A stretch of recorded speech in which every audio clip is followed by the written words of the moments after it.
What's good, people? What's good? Welcome back to the final show of the year.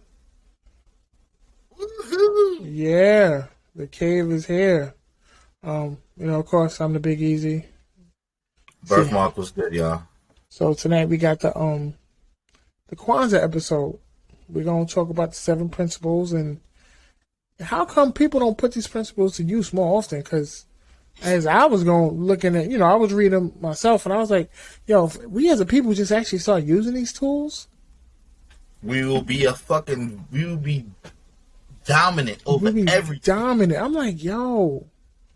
And there's a couple principles that I know I lack on, but then I see other ones and I'm like, yo, that's where a lot of people fall at. And it's crazy. But before we get too deep, what am I looking for? Yo, so I was on a train coming home, right? What's up? And, the dude was asking me for me to swipe my Metro card. And usually I'm like, all right, cool. I'm getting off the train, so I really don't need it no more. I'm heading home. Mm-hmm. Some just said, look down. I looked down, and he got them new gray Jordans that just came out. I said, wait. The ones that niggas was waiting online for like 2 weeks ago? Yeah, I'm like, how the hell you got the Jordans on, but you need a swipe to get on the train? My man, if you can't, no, I ain't got it. That kind of something like that happened like a couple of weeks ago. Me and my brother went to the supermarket. So this dude came out. I'm getting out the car. My brother got out the car already. I had to go back to the car because I forgot something. So this dude was like, yo, you got money or whatever. So at first I thought about it, but then I was like, fuck it. My brother had just gave me $150. I was like, all right, I got money. So I gave the dude, I was like, I can give you $1. But then I looked in my wallet, I had a 5, so I gave him $5 bill. So he was like, oh shit, you said you was going to give me $1. I was like, nah, it's a 5 here, just take it. So then we go in the supermarket, we come back, the same dude, there's a lady that's parking her car, getting her kids out of the car. She had 2 kids. He goes up to her asking her for money. So I kind of got upset. And me and my brother was like, yo, like, that's fucked up. Because first of all, I just gave you $5. That's one thing. Number two, you asking a lady with 2 kids to give you money. Now, I'm not saying that she might be broke or rich or whatever the situation is, but she got 2 kids with her. Like, where's your decency as a man to want to ask a fucking lady with 2 kids if you can get some money? That's like, that makes us look bad. That makes men look bad. As black men, it makes us look bad. So it like, does. I don't appreciate that. I don't like that. That's really fucked up. Like, where's your decency? Like, whatever you doing with your money, maybe you getting high or whatever, but you gonna take the money from the lady with her 2 kids? Like, that's not cool. Which brings us to the topic today: Kwanzaa. Kwanzaa. A lot of people don't know what Kwanzaa is. A lot of people think they know what Kwanzaa is, and a lot of people try to use Kwanzaa to get out of work, just like Black Solidarity Day and all this other shit. But when I was reading about Kwanzaa, and I practiced a couple of years ago when I first got into it, but then me being a slack ass, But Kwanzaa is really deep if you think about it. So, pretty much Kwanzaa is a holiday that was made, not, well, I can say made. I did read. It was made because it was founded, 1966? 1966. It was created by Dr. Maulana Karenga. He was a black professor and a chairman of Black Studies at California State University, which is in Long Beach, California. Okay. The purpose of him doing this or creating this so-called celebration, because it's not a holiday technically, it's just a celebration. Celebration, got it. The reason why he created this celebration was to help bring African Americans together as a community and to help them reconnect with their African roots. So African American, Afrikaan, we're not born, we weren't born, most of us weren't born in Africa, but we have roots, or we have genealogy that comes from the continent of Africa, depending on what countries. Now remember, some people think Africa is a country. No, Africa is a continent with over 50 countries. I think it's about 70 something to be exact. But with over 50 countries, Africa is the world's largest continent, and it has the most resources in the world. Every other country gets their resources from Africa. True. But that's another story. We can go on to there. So Kwanzaa, it's supposed to celebrate family, community, culture, and heritage. In the 1960s, during the civil rights movement, black nationalism, black, what can I say, black solidarity. It was very, very big during the 60s, of course, because, with the whole, segregation, the Jim Crow laws, things like that. So Dr. Karanga, he was trying to figure out a way to bring black people, African Americans together. So that's why he created Kwanzaa. So Kwanzaa comes from the Swahili word Matunda ya Kwanzaa, which means the first fruits of harvest. And, Swahili is a very great language. I don't know it. I would love to learn it if I had the time to learn it, but, that's what it is. So Kwanzaa is also celebrated in mostly in the United States, of course, because we're on the Western Hemisphere. So he tried to bring, African cultures and African principles over to the Americas, to the Western Hemisphere. It's also celebrated in Canada and the Caribbean, of course, because, in the Caribbean, that's where a lot of black, so-called slaves and things of that nature were brought to either the Americas or they were brought to the Caribbean, for whatever reasons during the slave trade. So there's 7 principles to Kwanzaa. And those 7 principles are called Ngunzu Saba. That's the 7 principles of Kwanzaa. The 7 principles are pretty much associated with 7 days. And each day you get a new principle. And the principles are pretty much certain ways to live life, certain ways to help our community, certain ways to just deal with what America or the world is bringing us today, and just to keep us with our, African roots. So the 7 principles are, and I'm going to read them all, and I'll tell you, it just happens to be one of the principles is today. This is the 4th day of Kwanzaa, but I'm going to read all 7 first. The first principle is Umoja, which means unity. Okay. The second principle is Kujidakalia, which means self-determination. The third principle is Ujima, which means collective work and responsibility. The 4th principle, which is today, is called Ujama, which is cooperative economics. The 5th principle is Nia, which means purpose. The 6th is Kuumba, which is creativity. And the 7th final principle is Imani, which is faith. There's certain symbols also that go, according with the holiday or the celebration tradition of Kwanzaa. We have the Mazao, which are crops. So certain these crops symbolize African harvesting celebrations, as well as the rewards of productivity and collective labor. So, just the rich crops. Like I said, Africa has many crops, in its country: oil, diamonds, fruit, resources, corn, stuff like that. So Mazao is the crops. That's a symbol of it. Makeka, which is a mat. It's a mat, and it has different, colors on it, just like most African garbs and most African linens have different colors on it to represent whatever that country is. So for Kwanzaa, the mat symbolizes the foundation of African diaspora, which is the traditions and the heritage. Okay. Then you have the Kinara, which is a wooden candle holder. The wooden candle holder you'll see holding the candles. I'll get to the candles in a second. But the Kinara is a wooden candle holder, and of course it has 7 holes in it to hold 7 candles, which are supposed to represent the 7 principles of Kwanzaa. You have Muhindi, which is corn. In a lot of cultures and a lot of religions, corn is very, very what's the word I'm looking for? Corn is very as a representative of a lot of things. In our fraternity, of course, corn means, plenty, because when you go through all the crops and of the land, one thing that can always be done, if you may not have nothing else in the world, as long as you have wheat and you have corn and you have water, you can survive.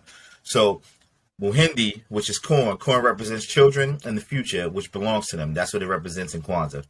Then you have Mashumba Saba, which are the 7 candles. So like I said before, in the Kanara, there's 7 holes. Of course, the 7 candles, which are the Mashumba Saba, the 7 candles are 3 red, 3 green, and 1 black. And that represents, is emblematical to Kwanzaa, the 7 principles. These candles embody the values of the African diaspora. Then you have Kimkobi Cha Umuju, which is the unity cup. It's also a wooden cup, and it symbolizes foundation, principle, and practice of unity. Zawanda, which are the gifts, represents parental love and labor. Also symbolizes commitments that parents make to their children.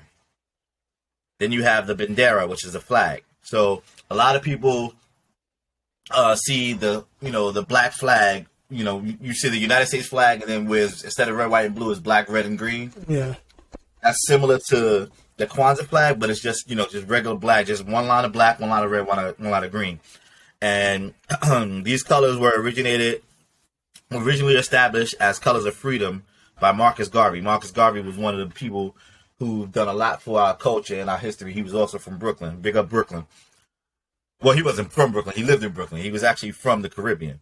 The black is for the colors of the flag. The black represents the people. The red represents the struggle or blood. And green is for the future and hope of our struggles. So in a nutshell, that's pretty much what Kwanzaa means, how it was, how it was formulated, and what the symbols are. So we're going to talk about the actual principles. So let's start off with the first principle, which is emoji, which is unity. Maintaining unity as a family, community, and race of people. Wow. How do you feel about that, bro? Wow. That one's a little tough because people have unity, but I don't think it's as strong as it used to be, or some of the unity is justified incorrectly. Like, I'm all for having unity of family, but some of your family members be doing some real unrighteous stuff, and you still want to have their back, and it's like, well, how do we try to get forward and unite as a people when this person is violating? Like, where's the unity at in that? Or like when people sit there and say, okay, don't be a snitch. But my thing is, what he's doing is harming our community. Where's the unity of saying we want to live in a safe place? Why can't we sit there and say, okay, so unity is really jaded by who you talk to about it, but I'm down for unity. I want us as a people to really say, hey, let's put our differences to the side, or respect our differences, but understand that there's a bigger picture here. There's always a bigger picture. But a lot of people don't want to see the bigger picture. Because a lot of people don't care. In our society and our culture today, as a, we have different generations. We got the older generation, who are pretty much our parents. Those are the 70s, 80s years old. They've been through a different amount of trauma than what we've been through. A lot of them, like I said, my mom was born in 1941. She moved to Brooklyn. She moved to New York. She was born in Virginia. She moved to New York when she was 18. So, like, maybe the early 60s.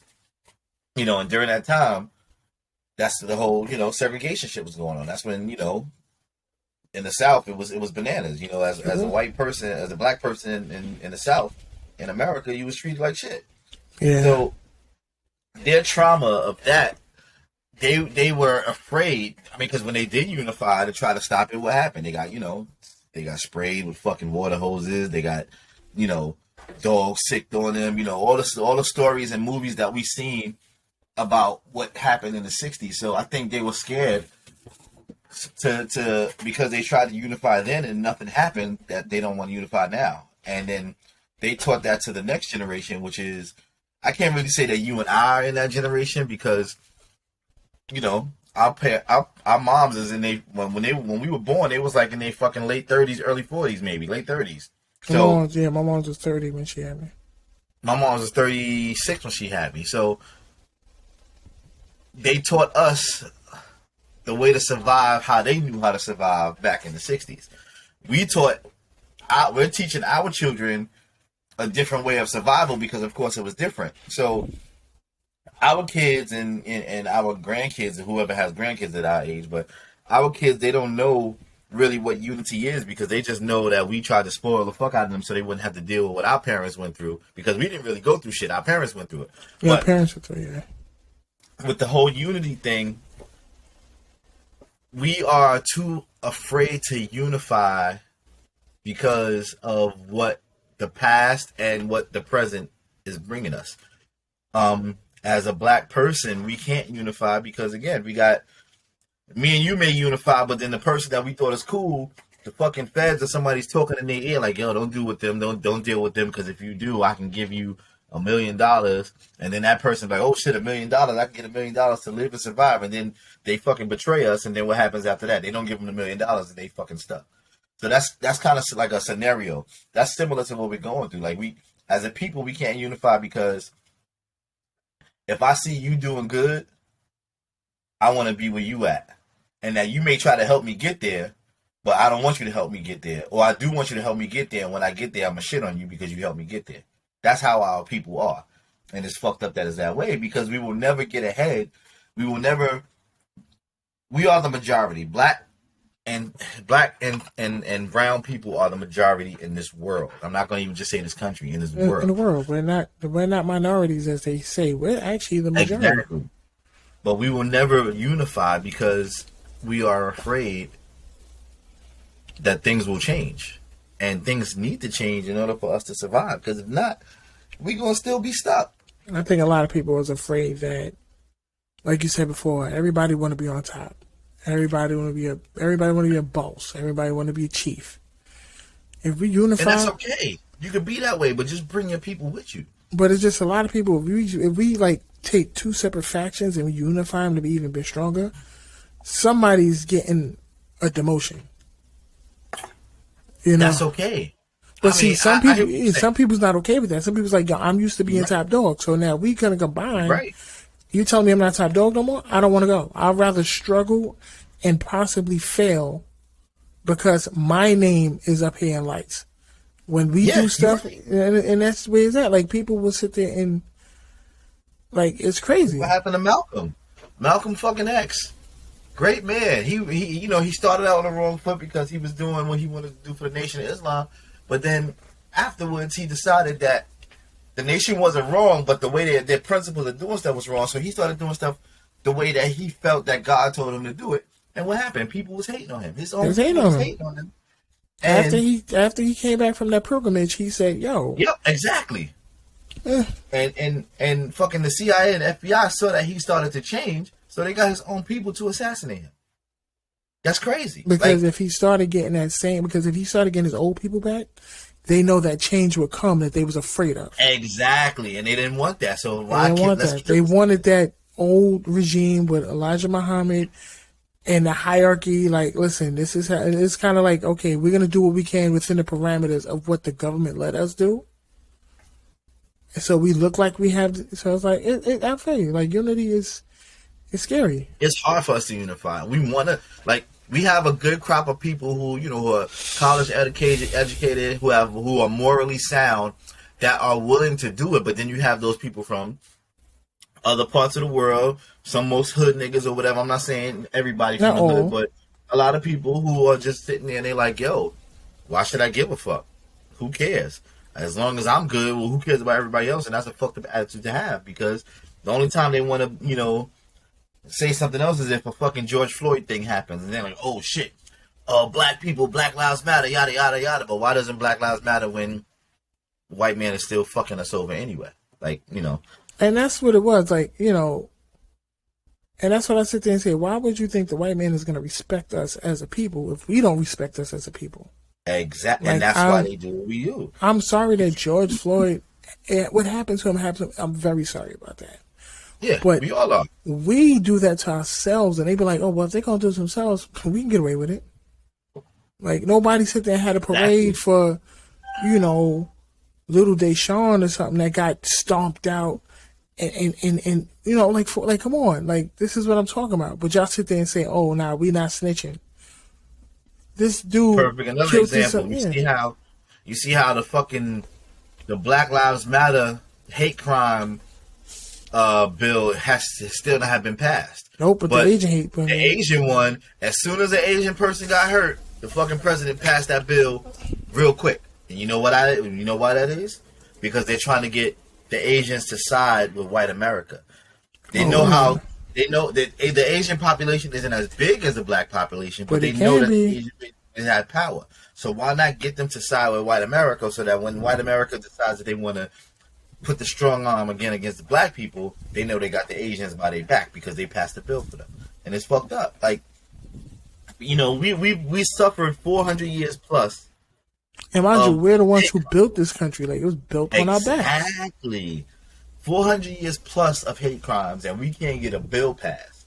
But one thing happened to the Asians, and whoop, that's you do hate crime on Asians, and that's fucking. But that's because they're afraid if we get what we need, we're gonna surpass and be greater than. Come on, it's crazy. Like,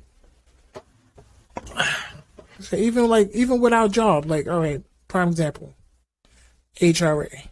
You know, we have all these different commissioners that came and gone, right? Mm-hmm. Do you now know we have a black male commissioner? Who's the commissioner now? Gary Jenkins. Oh, he's the commissioner. He's HRA commissioner. He was the administrator, but then I know he was administrator when I left. No, he just became. You know, he just became the administrator. Now he's the commissioner.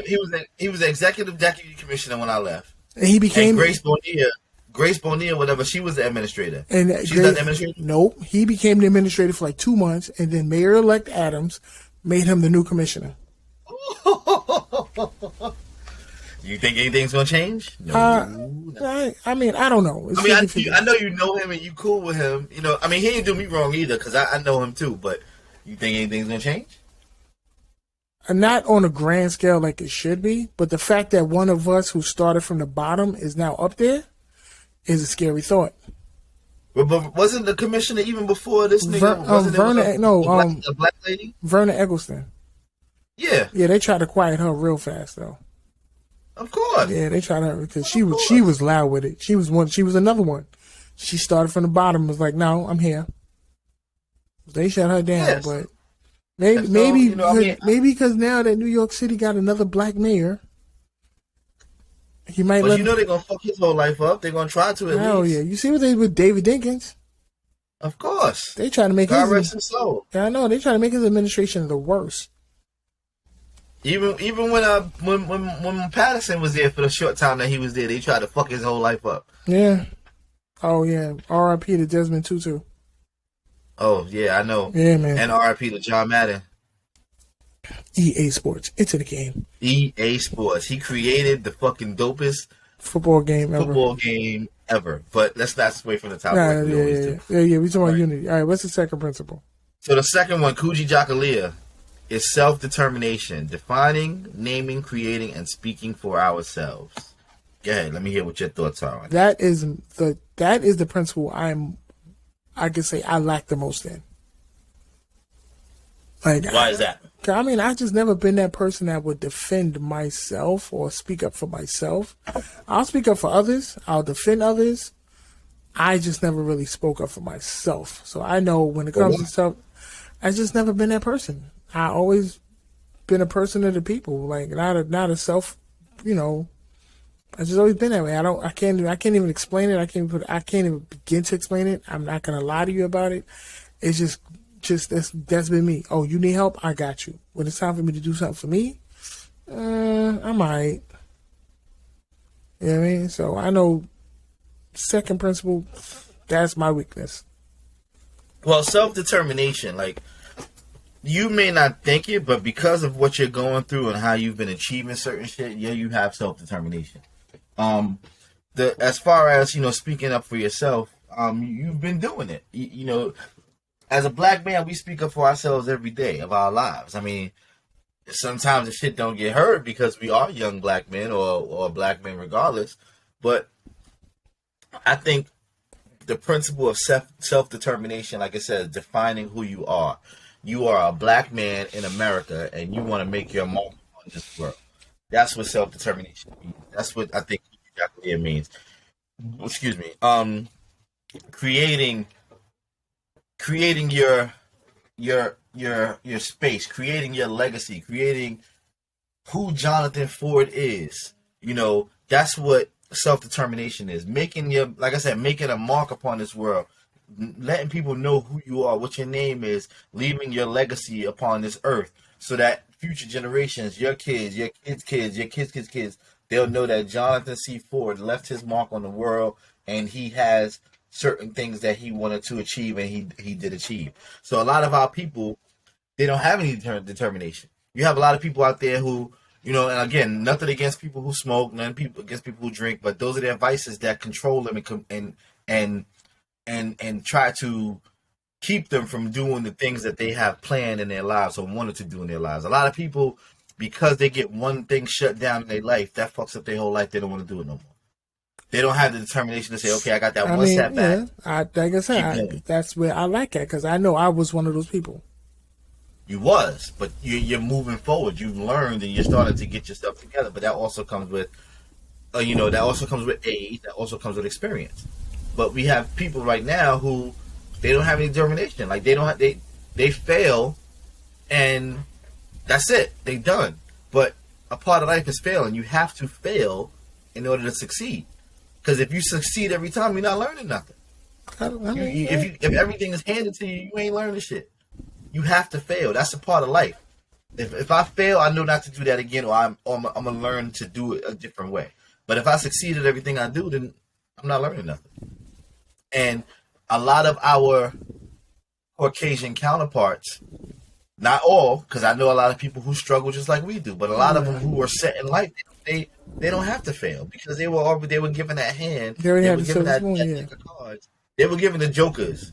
They were given 52 cards in the deck plus 2 jokers. They was given 54 jokers instead of getting 52 cards and 2 jokers. They was already given. Well, I mean, that's all about generational, wealth. That too.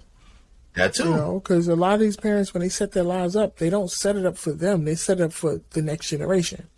Exactly. So but we weren't taught to do that because we were always, our parents they weren't taught either. So everybody was struggling to just. Because everybody was struggling. They was robbing people to pay Paul. Mm-hmm. So they wasn't saying, "Hey, this is what I'm gonna do." And I get it.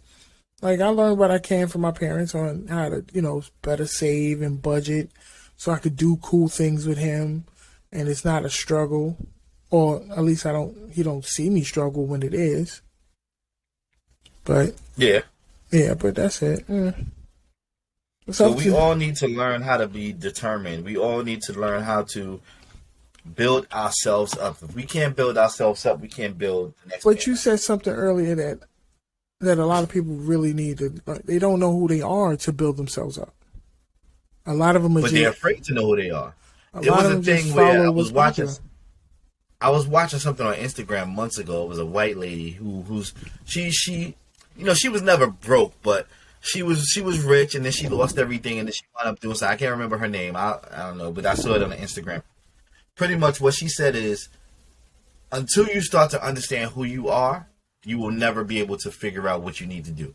She said, if you can look at yourself in the mirror and tell yourself all your faults. I mean, we all know it anyway because we know what we've done. We know what we fucked up on. We know we haven't. But some of us, we know it, and we try to push it real back far in our brain so that we can try to forget it. And it's never going to be forgotten because you have accepted who you are.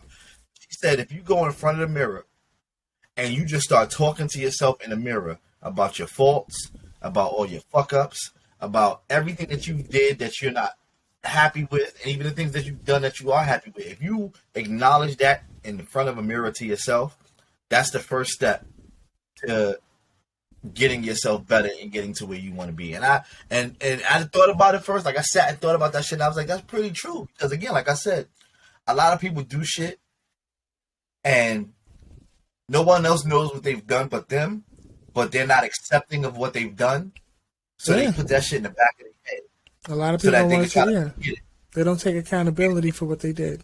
Exactly. And you have to. In order for you to fucking survive and succeed in life, you have to be accountable for your actions. But it's a sad reality because there's some people who they're so narcissistic. Yes. They believe everything is somebody else's fault. Yes. Yes. You know, so it's Yes, I know. I me dealing with a lot of females that I've dealt with in my life, relationship wise, a lot of them have fucked up, but because I'm the man and men are always the fuck ups, tell me about it. they always put me at fault for what they fucked up on. And Tell me at the about end it. of the day, is their word against mine. So nobody really believes me because I'm a man and I'm the one that I'm supposed to fuck up because all men fuck up. And that's just what it is. And then those women later on, you know, again, some of them roll with it to their death. I have this one girlfriend, or ex-girlfriend, let me say. I have this one ex-girlfriend who I dealt with it. Every time I see her, she brings up the past. And I'm like, okay, but and because I don't want to argue with her, I just let her rock. But one time she came to me and she said some shit again from the past. And I said, you know what? I've been tired of holding this shit in. This is why our relationship was fucked up, because of you. And I started just going real ham on her. And she got upset with me and she stopped talking to me for like a year and some change. But I don't give a fuck because I got tired of you thrashing me, making it seem as if this relationship fuck up was just my fault alone. This is why I did what I did, or I stopped doing what I was doing. And that shit hurt her heart. And to this day, I mean, she talks to me, but she, like, you know, when you're not over somebody, if years later, when you happen to bring somebody up in a conversation and they talk shit about you. Like, I stopped dating this girl 12 years ago, and a mutual friend came up to me like 4 years ago and was like, yo, what did you do to her? And I'm like, what do you mean? Oh, well, we was at an event and your name came up and she just started blah, blah, blah, blah. And he thought that I had just recently broke up with her. I was like, bro, this was fucking like 8 years ago. 8 years ago. Why is my name still in her mouth? Look, he's like, what, it was 8 years ago? I was like, you think I stopped fucking with her 8 years ago? We've been through that. You've been through my situation. So that made him think again. He was like, oh shit, that was 8 years ago? I said, yeah, like, am I that important to you that 8 years later, you still gotta bring me up? Like, what the fuck? Well, man, I don't bring you. Think about you. Remember, my situation, old girl wouldn't even let them say my name. Like, I know, because like, when I happened to see that person and I brought your name up, she was like, oh, that's the shit from what was it, Harry Potter name? Yeah, that's Voldemort. Yeah, they was like, yeah, don't. I'm like, yo, are you fucking kidding me? That's my man. I'm gonna say his name whenever I fucking want to say his name. It ain't that serious. Yeah, like, that's just stupid. Yeah, I don't know, but yeah, what's the third principle? But that's that's just people. But that's people that can't get over. They can't. Their fuck ups. The third principle is Ujima, collective work and responsibility, building and maintaining our community, solving problems together. I think that's a great principle, and I'm gonna tell you who's doing that right now. So T.I., he's from Atlanta. Mm-hmm. He's from what is it? Fucking Bankhead. Bankhead is a hood in Atlanta. Anybody out there that ain't never been to Atlanta yet, but Bankhead is one of the hoods in Atlanta. So T.I., everybody knows who T.I. is. Tip Harris. He went to jail. All that shit, but he's still a great dude. So T.I., he is building a fucking community in Atlanta. It's on his Instagram page. He started doing that shit last year, but because of COVID, it had to stop. But they started continuing it this summer. He's building a fucking complex. A complex is gonna house over 300 fucking families. He's building a complex in Bankhead. It's gonna be low income complex in fucking Bankhead for his community. He's from Bankhead. Like, that's the dopest shit ever, for you to get rich and be big and then go back to your community and do something for your community. That shit is awesome. Well, I mean, a lot of people do that. T.I. do that. I think Killer Mike did that. Yeah, Killer Mike is doing that too because he has a bank now. Killer Mike has a bank. Yeah. He and he has a bank it's a black owned bank. Yes. To help build credit and get black people accounts and shit like that with mortgages and stuff like that. But I think that shit is just so awesome because a lot of these motherfuckers who got money, they don't do that. No, their money is their money. Out there. I'm not knocking what you do with your money. That you do with your money what you do with your money. But get in deep and do shit. Like, our people, again, are not going to survive. Like, I was thinking that one day when I get rich, because it's gonna happen. When I get rich, and I'm gonna be filthy rich, I want to fucking help people pay off their debt. Like, I would do that because I know how it is to be in debt. I know how it is to owe creditors, owe taxes, because I'm going through all that shit right now. But if I want to get money and I want my people to survive and live, I want to take people who are fucked up. I'm not going to give you the money, because if I give you the money, you're going to be fucking doing whatever it is you want to do with the money. No, give me your give me your debt. Give me your fucking credit report. Give me your debt. And I'll clean it up. And I'll clean it up for you so that you can have a second chance at life. Now, what you do with that second chance, if you fuck it up and get it done over, I can't do nothing for you, because at least I helped you get to the point where you can try to do it over. And that's what I think a lot of these fucking people should do. Like, for instance, what's his name? Floyd. What's his name? The boxer? Fucking Floyd Mayweather. Floyd Mayweather. I don't know what he's doing with his money, so I'm not going to say that he's not helping people out. But this nigga's filthy fucking rich. Like, again, niggas that got 30 fucking cars. You don't drive all 30 cars. I understand you want to have it, but you don't need a fucking Rolls Royce, a fucking Maybach, a fucking blah blah. You don't need 30 fucking luxury cars. You don't drive all those 30 cars. But they sit in your fucking house. But it's the mentality where, like, if I didn't, because they never had it, when they got the opportunity to get it, they OD'd on it. I hear you. Even Birdman admitted that. He said, "Yo, when I was young, I was poor. I was broke. So now that he got money, he did ignorant stuff like put spinning rims on his kids' Power Wheels." Remember he did that? But he said that because I'm so used to I was so used to not having money when I got it. Yeah, he didn't know what to do with it. He didn't know how to hold on to it. He didn't know how to budget it. So he bought dumb shit. And that's I hear it. And that's what we do. I get it, but that's not what we do. That's what they do. No, that's what they do. Because even rich white people, there was something that was showing on fucking TV that I think it was on Instagram again, another post. The CEO of it's one CEO, some rich company that's out now. I can't remember. I'll think of it in a second. But the CEO of that company, people took a picture of him holding his son. His son had on a pair of fucking $6.99 fucking sneakers from Kmart. It's a lot of our people. We hood rich. Our fucking baby is 6 months old, and we got the fucking soft Jordans on their feet. Like, I don't understand. Like, they can't even walk. They can't even walk. I don't get it. Or they can start walking like DJ Khaled. You know, he got all these sneakers for his son. Like, they gonna get fucked up. Unless they can't play?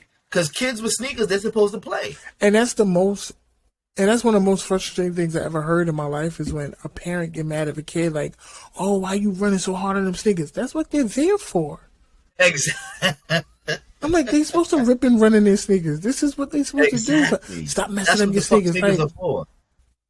You know, like I don't get that. I just don't understand. My mom did that to me when I was younger, but then she stopped doing it because I think she realized it. But she really didn't care because if I liked the sneakers, once I got older, if I liked them, she didn't give a fuck. But it's still, if you're young and they got on sneakers, what you don't want them to play? You just want them to fucking just stand everywhere and First not do nothing. I have an issue with you going and buying $300 pair of sneakers for a young kid.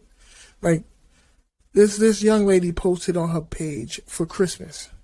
Her and her 3 sons all got the new Jordans. Mind you, near one of them children was old enough to even know to see Jordan play. Mm-hmm. But they know if you have Jordans, you got money or you exclusive. And I'm sitting there like, you never even seen Jordan play.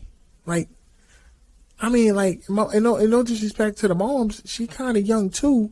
Do you remember Jordan playing? Like, you just feeding off of the fact that what your parents taught you. Like, why is Jordan's considered like a high class sneaker in the neighborhood when this is the man who funded prisons? Like, and not even that. The fucking $200 sneakers that y'all buying, they make them in China for fucking $20. That's why one person I always loved when Marbury, he did not. Still does it now. He still got them sneakers in China. Son, he said he does not overcharge them sneakers. He's like, because one, they don't cost that much, and he know how it was not to have fancy sneakers because they cost too much. He said, so why can't these kids have sneakers after a basketball player, and they don't have to break bank to get them? Same thing. He's still doing that now in China. His Marburys are still selling out in China because he still has them fucking sneakers out there. And he making money. And he making money. Because that's the thing. It's just our people. We are so. Again, I understand that we don't have it, but some of it just seemed absurd. Come on, like sneakers, like Balenciagas. Sneakers, so there was another fucking post that I saw. So have you ever been to IKEA? No. Well, I mean, I've been to IKEA, yes, but. So IKEA has a blue shopping bag. Yes. That you pay 99 cents for, that you can push it in while walking around the store.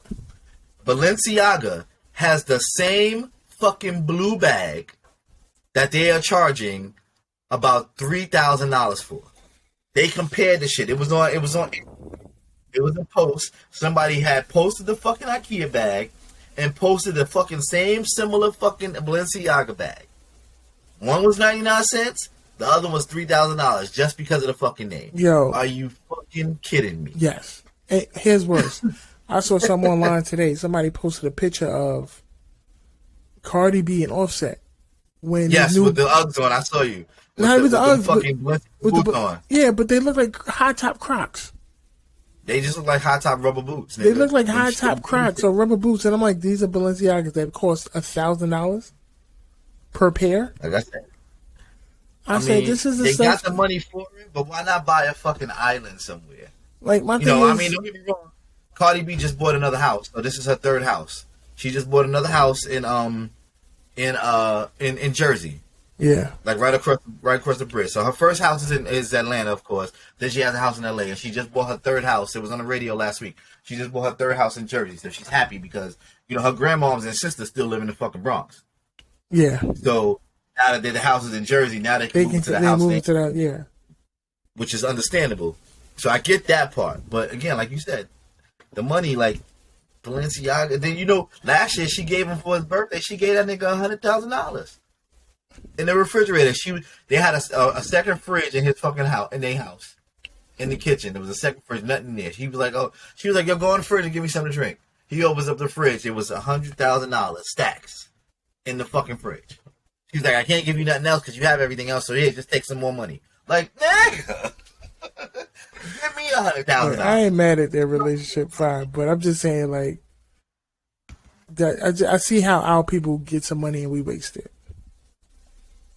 or not be as constructive with it as we can be. I'm not gonna say waste it, because if you earned your money, you earned your money. You can spend it any way you want. But I'm just saying, like, I see how people are not constructive, especially as thinking cultural growth. It's more like, I got mine, you got to get yours. Like, to this day, I still have an issue with, watching Making a Band and Diddy making them walk to Junior's across the bridge to get him some cheesecake. And for him to sit there and say, oh, you know what I had to do when I was coming up in the game? Okay, but because you know what you had to do, you wouldn't think you would try to make it a little easier for somebody else? But you know why he did that, though, right? Because he wanted cheesecake? Yeah, but he did that as a trick, because at that time, there was a Junior's Cheesecake inside Grand Central on 42nd Street. So he didn't know. He wanted to see if they was going to be smart enough to go to the fucking one in Grand Central. But they asses walked all the way to Brooklyn. So he did that as a trick. Oh, shit. I know. It was years after they put the one in Grand Central before I realized there was one in Grand Central. Exactly. I probably walked across the bridge, too. Yeah, I mean, but I wasn't trying to be in a band, so I said, fuck you, go get your own. Because if I had to walk across the bridge to get some cheesecake, I'm going home. I'm right across the bridge. Especially if I'm from Brooklyn, too. All right, Diddy, I'll see you the next day. For real. I'll bring it in the morning. I'm not coming back. No, That's all it had to be. You walked across the bridge? Are you wildin', son? It wasn't what had to be. It was, that chick Babs, but she's from Brooklyn. Babs, yeah. I'm like, Babs, you from Brooklyn. You should have took this shit home, yo. Yeah, I'll see you in the morning, yo. That's crazy. But like I said, the whole building our community shit, like, I want to do that. Like, I only go back to Farragut to see my moms, or if I see you while you there. I don't really go back to the hood like that. It's not like I forgot where I was from, but there's really nobody there for me to see it. There's no growth. Yeah, and there's no growth either, because you see the same motherfuckers sitting in the same building, doing worse than what they were doing yesterday. Thing. I can see if you move out of the hood. There's some people who don't want to move out of the hood. I get it because the rent is cheap. I get that. But if you're not doing shit with yourself, like my niece still live in the hood, but every fucking month, her and her girl, they traveling. They both make good money. They just bought a car every fucking month. They fucking in a different country having fun. So I get it. You enjoying your life, but I don't know. Like, my thing is, I used to be like that, but I feel like if you got a chance to live in the hood and keep the rent low and still experience life, I say go get it. Because after a point, because after a while, life is going to catch up to you. So have your fun while you can, and then start building and shit. Because I'm like, look, I ran through my money before Hunter came, and then after Hunter came, it was like, all right, I got to get a little bit more responsible with my shit. But you were single. You didn't have no kids. So, of course, it's different. But you got people out there that got mad fucking kids, and they don't really want and benefit themselves. They're content with their life. But why? Why should they? Because they got every program in the world to help them out. That's the thing. Because they're enabling people to fucking want to do better. Like, that's that person, that individual, too, that's going to sit there and accept handouts all the time instead of working for shit. Like, I remember one time I went to the housing office. Mm-hmm. And I was sitting there talking about something. I know it had something to do with the rent. Because I think I was setting up to where, they take it out half and half. And it was like, oh, that's mad responsible. He talking to me like that's mad responsible of you. Because all these here, these are all people that I got to give pending evictions to. Because they delinquent the rent. Mm-hmm. And, and he was like, I'm not supposed to sit there and say this, but I'm frustrated because some of them rent is like $100. Yeah. He said, you can't pay $100 a month? And like he was really stuck. Like, he don't get it. And I'm like, but like, as you said before, it's responsibility plays a part as well. Nobody want to be responsible. Like, I'm sitting here looking at all the people who not paying their rent, or going to be late or short paying their rent this month coming up because they want to do a big blowout for Christmas. Yeah, Christmas and I'm like, and Thanksgiving, yeah. Responsibly speaking, Christmas come December 25th every year. Every year. Why can't you save money from January? I hear that part, and as a defense, I can say I hear that, but that doesn't necessarily work out because with my pockets, I can't save. Not because I don't want to save, but because I don't make enough where I can save. All my money that I get paid goes to my bills. So if I have anything extra, which a lot of times I don't, I have to not pay a bill in order for my kid to have Christmas. Or I have to not pay a bill in order to have fucking gas money to go to work. So on that part of it, I have to differ. I do hear what you're saying. I understand what you're saying because December 25th is the same every year. But some people's bank accounts and money is not set up. You're right. You're right. Everybody don't have it like that. Everybody's bank account is not set up like that. But I do agree. But there's a lot of people who can do it and choose not to. Oh, of course. They choose not to. They choose not to. Of course. And don't get me wrong, it's the ones who's actually going to work who really have a hard time doing it because they are taking care of their responsibility. Mm-hmm. But then you get a lot of ones who actually sitting home collecting checks and you be like, collecting them. Why are you waiting until now to do everything? Like, you can't sit there and tell me. Them niggas is looking flyer than me. They got all the good shit. I'm chilling. I'm trying to get some shit. They looking flyer than me. I'm like, they out here selling food stamps, everything. I'm like, no. Yeah. No. They flyer than me. So but, like, I just want us as a people to be able to help each other. That's pretty much what. But you know what? Now that you mention that, help each other. Like, I've watched people who help people, but then they wouldn't put it on display. Like, prime example, like somebody we both know. I'm not gonna say no names because I'm trying to give them the credit for trying to do good. They tried to give, they was giving a toy giveaway for the holiday. Mm-hmm. One, you had it in a restaurant/bar. Mm-hmm. And I'm saying there saying everybody who probably came to your toy giveaway wasn't probably in need. their parents probably had them, because when I seen some of the pictures and I seen how some of the kids are dressed, I'm like, the parents got money, or they know somebody who, Yeah. you know, they know a scammer who gets shit off the back of the truck. Because I'm sitting there like, but my thing is, why not find like a family shelter where you know these people might not have the money. Like, call them up. How many kids you have in your complex? Give me an age range give me the age ranges so that, you know, you can buy the toys and just deliver them and say, here. Or find the kids that are in the hospital who's not going to be home for the holidays or whatever the case may be.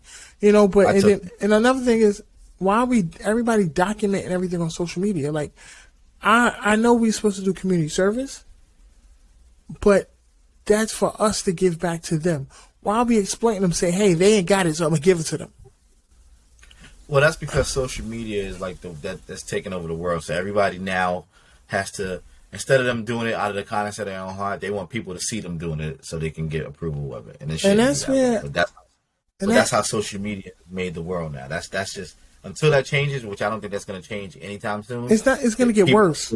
It's going to get worse. It has been getting worse because some people live over social media. Like, some people, everything in their life that they do, they post every day. That's I just took my morning shit.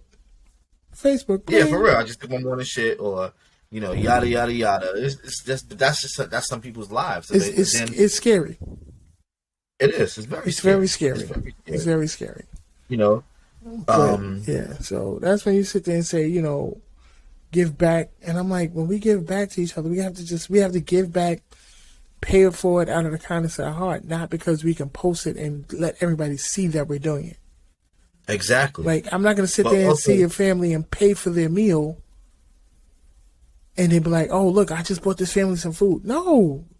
It's bad enough they already don't have it, you know? Like, I'm not going to make them feel worse. Like, listen, you know, come on. Especially if you see a show, like, come on, B. Like, until like another quick thing about collective work and responsibility is another thing in Atlanta. So there was this land. There was like 200 and some acres in like, it was a town. It wasn't in Atlanta, but it was like on like the northern part of where Atlanta could be, like not too far from Atlanta. So like about a good maybe 40 or 50, not wealthy black people, but like 40 or 50 black people who had, you know, good credit, you know, some money. They all collectively bought this land. So like 40 or 50 of them, they all own this land. And what they have started doing, because they bought the land, they created their own town. The town is called Freedom, Georgia. And on that land, they're building housing complexes for themselves and also for other people to move there. And I was like, that's a fucking dope ass idea. Like, just random fucking people heard that this land was fucking for sale, and they all came together and bought this fucking land together, and now they're making a community out of it. Like, why can't we do that shit here in New York? I understand, like, in the city we can't because it's too expensive. But you got mad places upstate New York where there's nothing but land. Why we can't do that shit? Why can't black people do it? Like, I hate Atlanta. Georgia's cool. Certain parts of the South are cool. But it's like the South is making the North look bad because they're more collectively trying to build us as a people down there. Whereas up here, we just trying to shine and do our own thing. Let me just get my own house. Let me just get my 15, 20 cars. Yeah, I'm going to help people do certain things like this, which is cool. But that's one thing that we don't have up here. We don't have fucking land. Like, we don't. It's mad rich people up here. Like, just make your own fucking. Look at the Jewish people in Orange County, right by Monroe. Right by Monroe, which is where Woodbury Commons is. Right, the Jewish people that lived up there. It's a heavy Jewish town. Monroe was a heavy Jewish town, Orange County. The Jews have come together and they fucking took over some land in Monroe. They collectively took over some land in Monroe to the point where again, they got their own town called Curious Joe with their own zip code.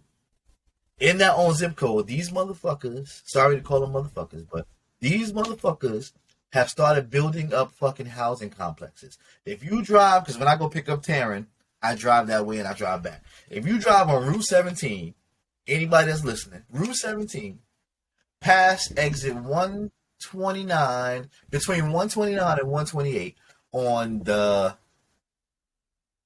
I guess that's the west side, whatever, going towards Middletown. If you look on the right-hand side, you're going to see these fucking complexes. They're still building them. There's a lot of them that's been built already, but they're still building them. These Jewish people have collectively put their shit together and built their own fucking community. Why can't we do that as a people? And it fucking sucks because we need that. We should do that. And we can't do that because we are so into our own. We're selfish and we don't want to see the rest of us fucking survive and live. Like I'm telling you, I don't get upset, but I get fucking a little pissed off every time I drive past there. And I'm like, yo, they still fucking building. Like the town they created the town 3 years ago. They created the town 3 years ago and they're still fucking building shit on that land. Like each fucking building it's not as high as the projects. They're about 7 stories high. But if you see how thick and how big these shits are, like, and it's already like over fucking 100 buildings.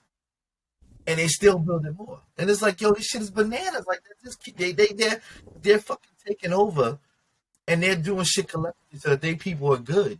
But you know what? They always was like that.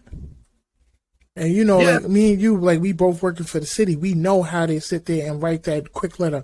Oh, he works for me, and they just put the right amount under that paper so they can get all the benefits. But they know they really making more money than that. So they always been like that. Like, like remember that time I remember working disaster relief. Mm-hmm. And that's been right after 9/11, and they was giving away, as they call it, free Medicaid. Mm-hmm. The Russians, not to play any Russian, but they printed it in a newspaper. Mm-hmm. When they first came over to the country, they had packages ready for them. This is where you need to go. Like, so this is what they was always, like, somehow this is how they always taught. So because they look out for themselves. We don't look out for ourselves. And this is why I think Kwanzaa was actually constructed to sit there and say, hey, I have to give y'all 7 principles on stuff that other cultures are just being taught randomly every day. Exactly, that we should be doing for ourselves.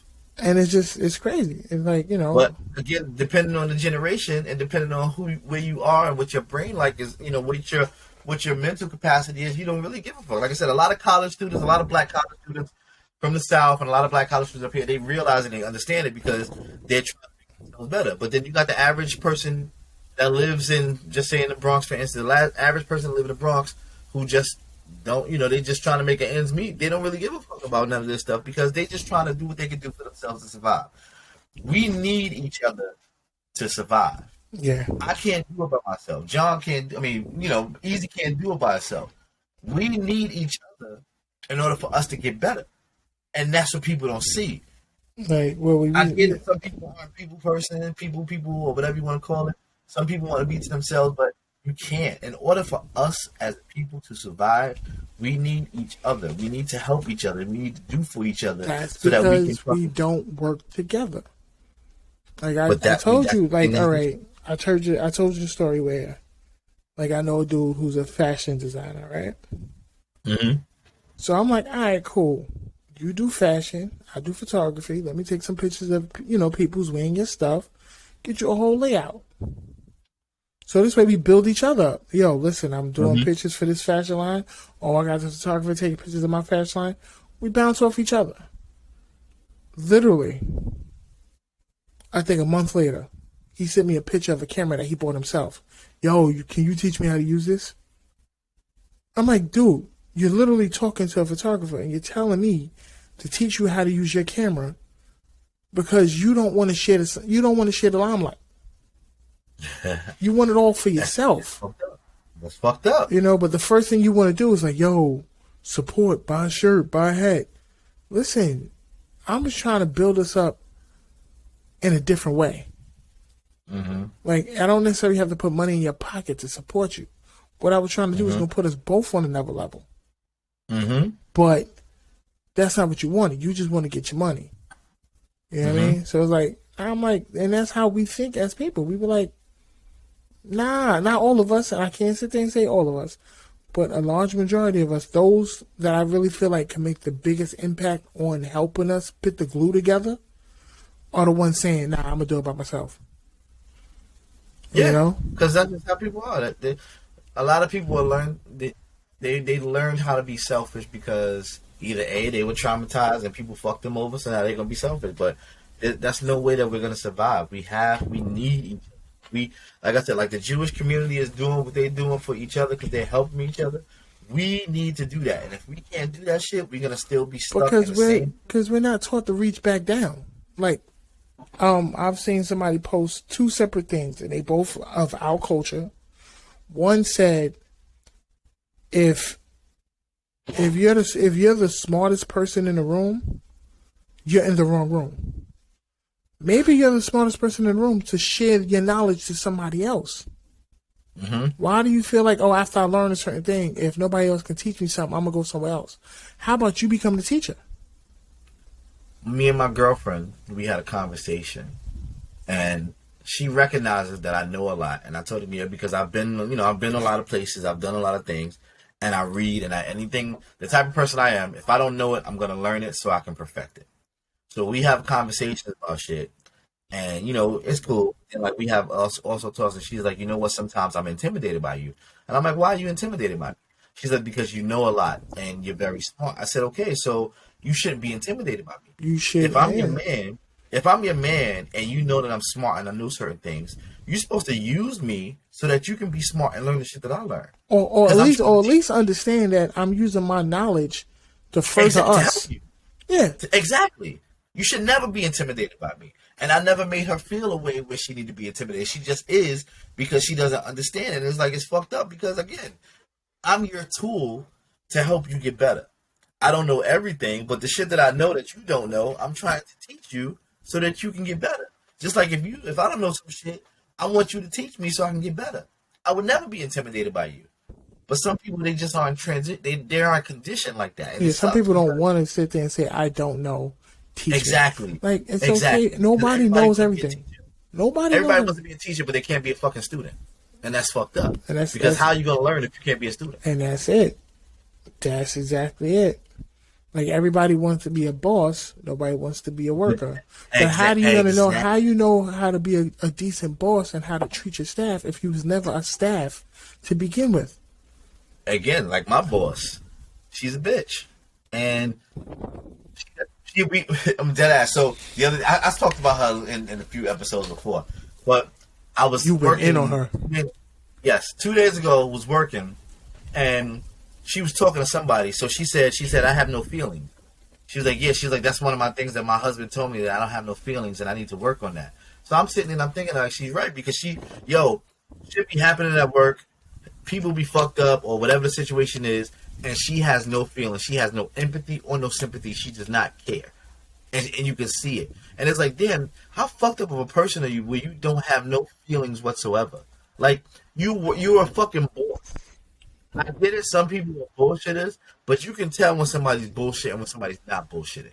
She just straight down the middle does not give a fuck. Like, she don't care what your situation is. She don't care if your fucking dog died, your mother died, anybody. She does not care. She is straight down the block.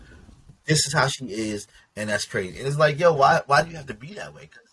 Because you never know. Like, somebody can have a fucked up day, and something happened to them, and then you just come out of your fucking face and say whatever or be whatever, and that can trigger that person off, and that trigger don't want to be there. That person don't want to be there. But see, that brings back to that's something she need to work on. Because I was talking to one of the dudes I know, and he posted something about emotional intelligence. She doesn't have emotional intelligence. She doesn't know how to be empathetic. She don't know how to understand that even though you're not going through it and you might not feel what they're feeling, doesn't mean that you can't be like, okay, well, I'm sorry you're going through this time, or at least I understand. don't think she's. I don't think she doesn't have emotional intelligence. I think she doesn't want to, because again, when you're in a position of power, especially with the state or with the city, if you act like you don't give a fuck, you tend to move up higher in the fucking ranks. Well, of course, they don't want you And to care that's what about the happens. staff. They want you to be. They want you to be pro program. If we sit there and tell you this Exactly. is, yeah, I've Exactly. seen it. So by you being this way, higher ups like you. Oh shit. Now I got this person. I don't have to worry about her saying, "Oh my God, you're not feeling good today. How about you go home?" She can be like, "Oh well, suck that shit up and work." Higher ups love that shit. Yeah, because So the that's why hires love that shit because she gonna make sure the numbers go out. exactly. Yeah. So it's like because you can't be that way and then be home and have a fucking husband and a kid and not give a fuck. Unless you don't give a fuck about them. If that's the case, then yeah, because she probably was venting about something at work, and he was like, "Yo, you need to fucking stop being a bitch." But I don't know. Some people, I can't do that. I also with the state different from HRA. When I was with HRA, every time I got promoted, we had leadership classes. We had leadership training. You know about that. With the state, you don't have to go to no fucking leadership training. As long as you pass the test, you move up. You don't have to go to no training. A lot of the supervisors when I first started working with DMV, there's a supervisor there. When I got there, my first week, she gave me attitude. And she was talking mad sarcastic and shit to me. And she's younger than me. I'm 44. She just turned 30. So that wasn't the issue. The issue was the fact that the way she was talking to me. So after the first week, I actually was like, you know what? Let me set this chick straight. I took to the side. I said, look, I said I may be new to the DMV, but I ain't new to this shit. I said, you just a supervisor. Where I came from, I was way higher than a supervisor. So number one, you're not going to talk to me like that. Number two, I'm older than you. I respect your position as a supervisor, but you're not going to talk to me the way you talk to me.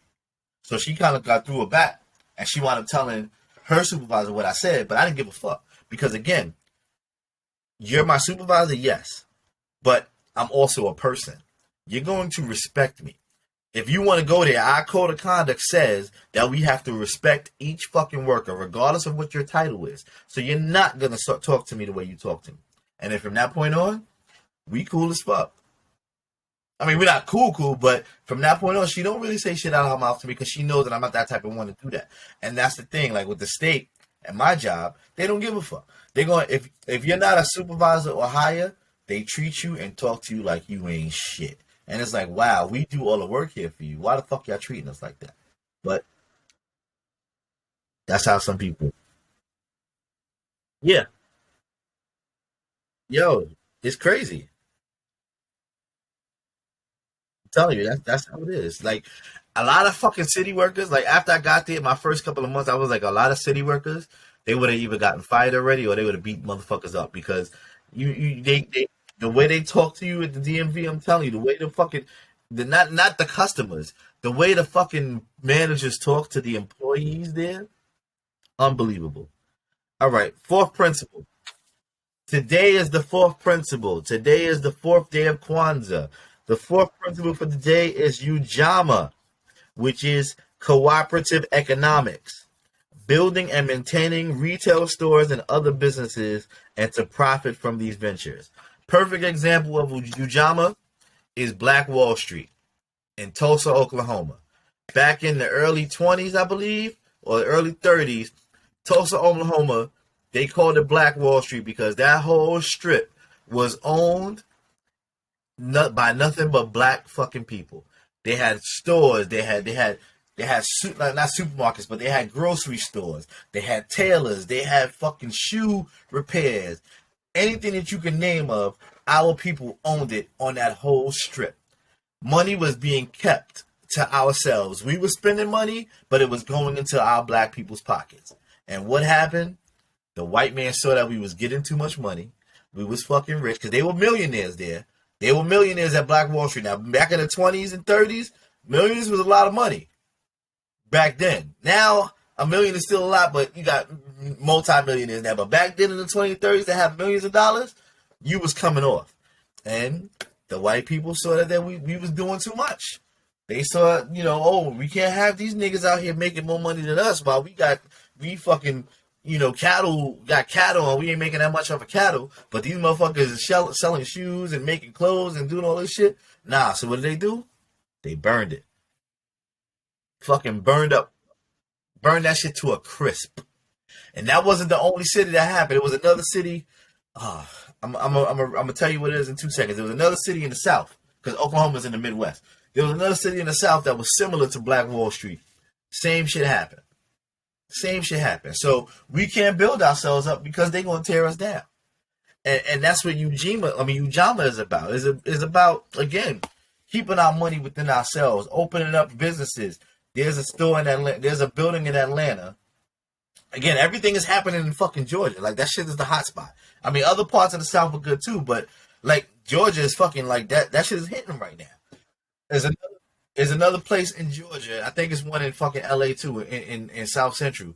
There's like a big ass mart. I don't know what it's called, but it's a mart. When you walk inside that mart, there's nothing but black fucking owned businesses in there. So you can buy, you know, there's a black artist in there that does his own paintings right there. You can request a painting and he'll draw it for you right there. They got hairstylists there. They got a whole bunch of black entrepreneurs in that mart where you can spend money and give it toward our black people. That's what we need more of. That's why during Harlem Week, on 135th Street, right next to the Schomburg Center, Harlem Week, there's nothing but black vendors out there. You can go get whatever you want from the vendors. We need more of that. We need more of black-owned businesses. Like during the pandemic, it was a good look for a lot of people because a lot of people became crafty. A lot of people a lot of people started to do what their passion was or what they always wanted to do: candle making, incense making, like I said, paintings, any little crafty thing that people were starting to get into, because again, this was a big traumatic experience. Motherfuckers wasn't able to go to work. So you had to pick up a craft or a trade in order for you to survive during that time of the pandemic. And, I hear, like, me and you had a conversation before, black businesses. You'll get somebody who has a t-shirt business, and then you get the nigga from the hood. The t-shirt is $40. Yo, can I get a discount? Why I gotta give you a discount, my man? Like, I'm trying to survive. Like, if you're gonna support me, pay the $40. You gonna pay the white man $180 to buy a pair of fucking Jordans, but you can't pay $40 full price to get my t-shirt? What the fuck is up with that? That's what I'm saying. This is what we need to do. Ujama means we need to collectively support each other in their businesses so that we can build our communities, build our people, so that we can just be out there and living. Like, I see within the next 30 to 40 years, more black businesses will be booming. Like I said, Atlanta, crazy. The South, crazy. Up north, they still trying to hold on to it because they're making everything expensive. They're trying to push all of us that can't afford it or don't want to afford the North. They're trying to push us to the South, which is cool because all that's doing is giving us more opportunity to fucking do what it is that we wanted to do in the North that we couldn't do. We could do it in the South. Plus, we get more land. Yeah. I know that was a lot, right? That was a whole lot.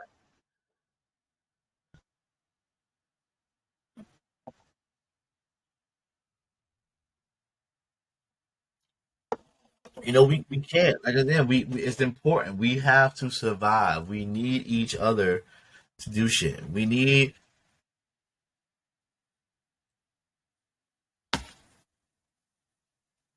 what's that?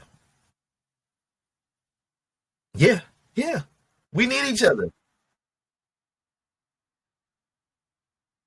We need we were made on this earth to fucking need each other. Again, the whole Adam and Eve story, which is not really the truth, but if you want to go by the story, Adam and Eve. We needed fucking we you needed Adam's ribs to create Eve. Simple as that. You needed Adam and Eve to procreate so that they can make Cain and Abel. So we need each other. You need water.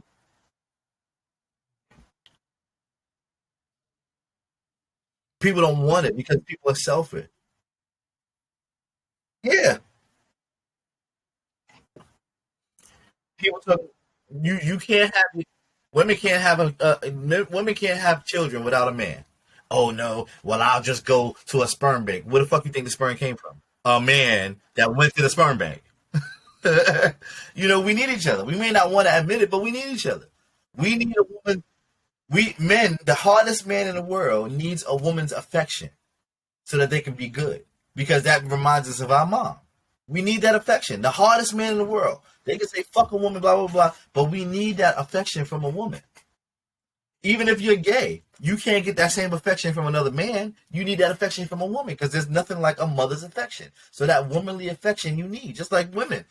They talk about if the women that had their fathers in their life, they want men that represent their dad. They don't want men to be like their dad, but they want that strong strengthness or whatever they think it is or that their father had, that they want that in a man. We need each other. We may not want to deal with each other's attitudes. We may not want to deal with each other's fucking personalities, but we need each other. There's no man and no woman that need each other. That's just how it is. You need water for a plant to grow, for seeds to grow. You need water. You need sunlight so that the fucking sun can shine its rays on the fucking earth that was planted, and the water on there. We need it. That's what God made us for. So we need each other to survive and to fucking live and to just be as one in this world. If we didn't need each other, we wouldn't exist. Simple as that. We would not exist. Be right back.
You don't need what?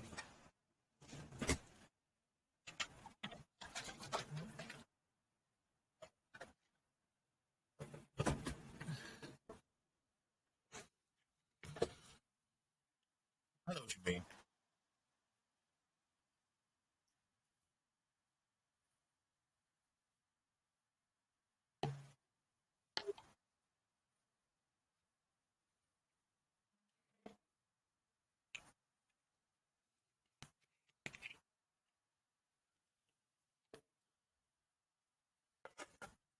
Coquito, it's holiday season. Big up to my coworker Elva who made this. $40, but well worth it.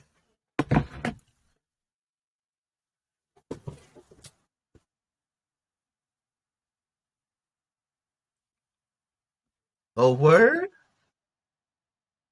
That's what's up. What up, Candy?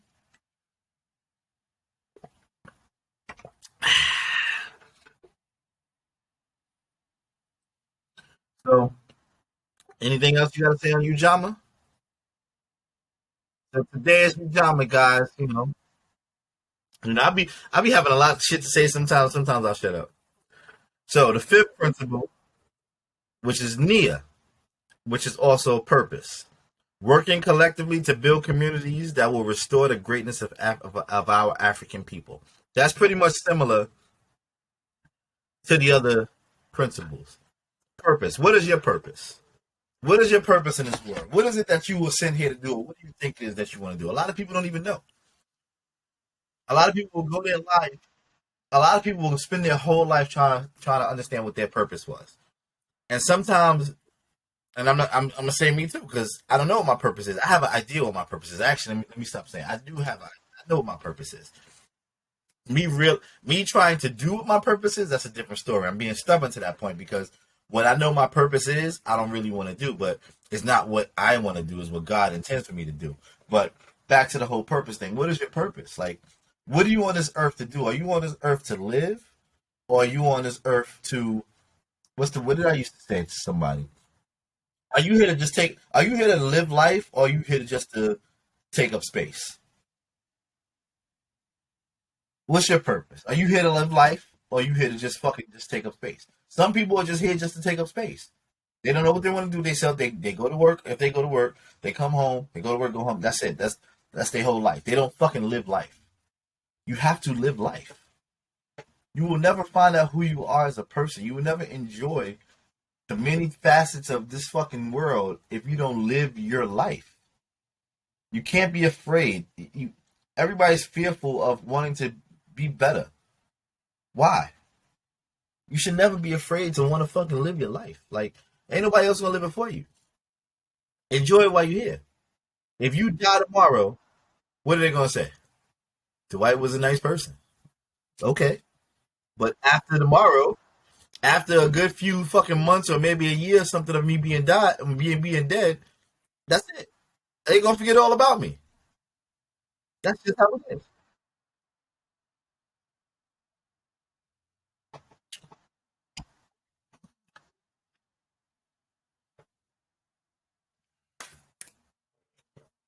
I hear that shit. That was good.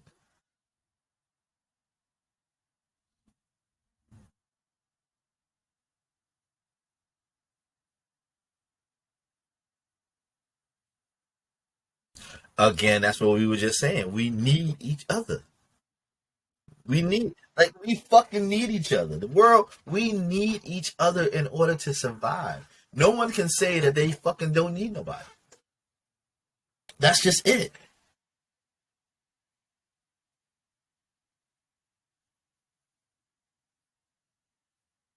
Mm-hmm.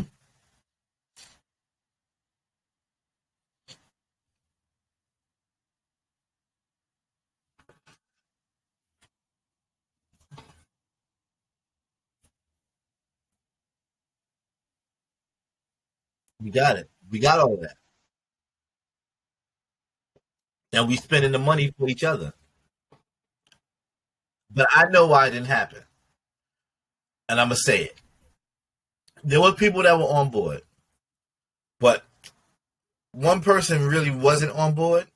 That's one because again, some people don't know how to be workers. Everybody wants to be a leader. A certain individual, I'm not really going to say the person's name because whatever, but a certain individual that I think didn't want to respond to it and didn't want to do it because it was an idea that they didn't come up with. And even if it wasn't, I'm the type of person, me, Dwight Hallett, I'm the type of person where I don't have to be in the front.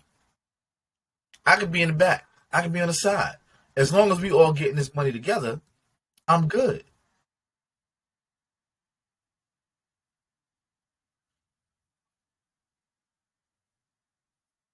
Exactly.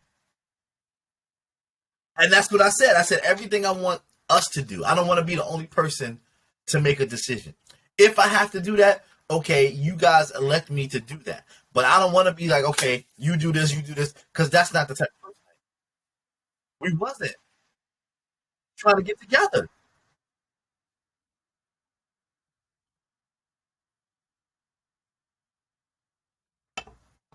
I still have a notion of wanting to do that, but again, it's just getting the right components to do it. Because again, some people rock with you, and some people don't rock with you. Some people will want to make money with you. Some people don't want to make money with you, and that's okay. I'm alright with that. But my thing is, as an adult, if I come to you with something and you don't want to do it, just say, yo, you know what, D? We cool, but either I got my own shit I'm about to do, or nah, I'm cool. I don't want to do that. Don't just leave me hanging and never respond, because that's not fair. I ain't do nothing to you. Like, that's just what it is. But it's what's your purpose? Like, my purpose is to help people. Like, I've been given the gift of I've been given a gift. One, I learned shit very well, and I learned shit very quickly. But I think I'm more of a counselor than everything other else that I'm doing. And I don't want to be a fucking counselor because that shit is draining. But I think that's my purpose. And I think, like, as a teacher, like, I wanted to be a teacher growing up. My nickname was Professor growing up. I taught 2 years special ed when I was like 25, 26 years old. That shit, it was cool, but I hated that shit. I hated it because these kids were, again, they weren't special ed as far as they was dumb. Some of them was. Not saying the word dumb. Being politically correct. But special ed as in they were on medication. And a lot of them didn't belong on medication, but because you know the way the state works, if you are behavioral, if you have behavioral issues, the first thing they do is put you in special ed and give you medication. So yeah.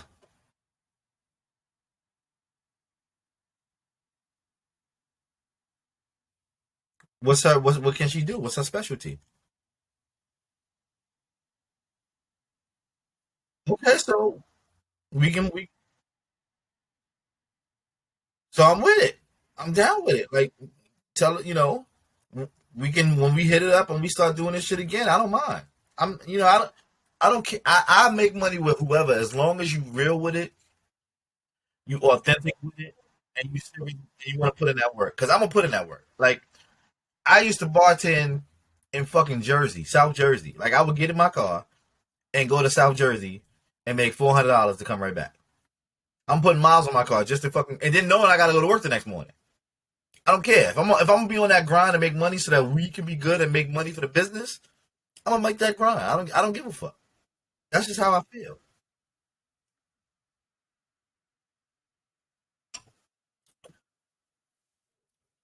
Well, as a photographer, nigga, you gotta act like you like people. People will always have attitude. People, when you're dealing with customer service and you're trying to please somebody, like if somebody's having an event, if they want it that way, you got to give it to them that way. You may not like that shit, but you got to do it. Because you,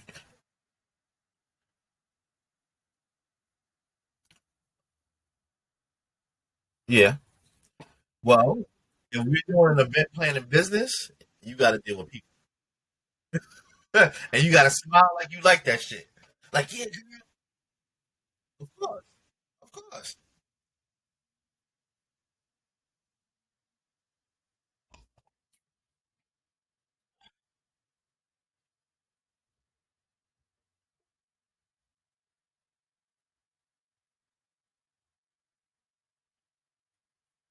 I hear that shit.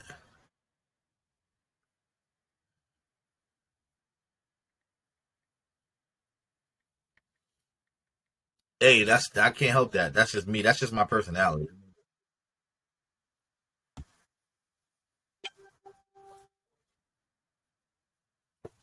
Yeah. I'll talk all that shit for real. If I can talk the panties off a chick, I'll talk the panties off a chick. Just if I so we can do what we gotta do, what we gotta get.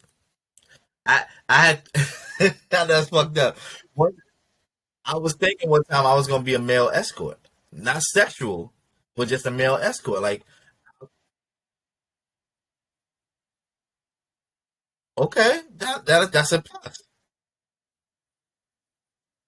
Who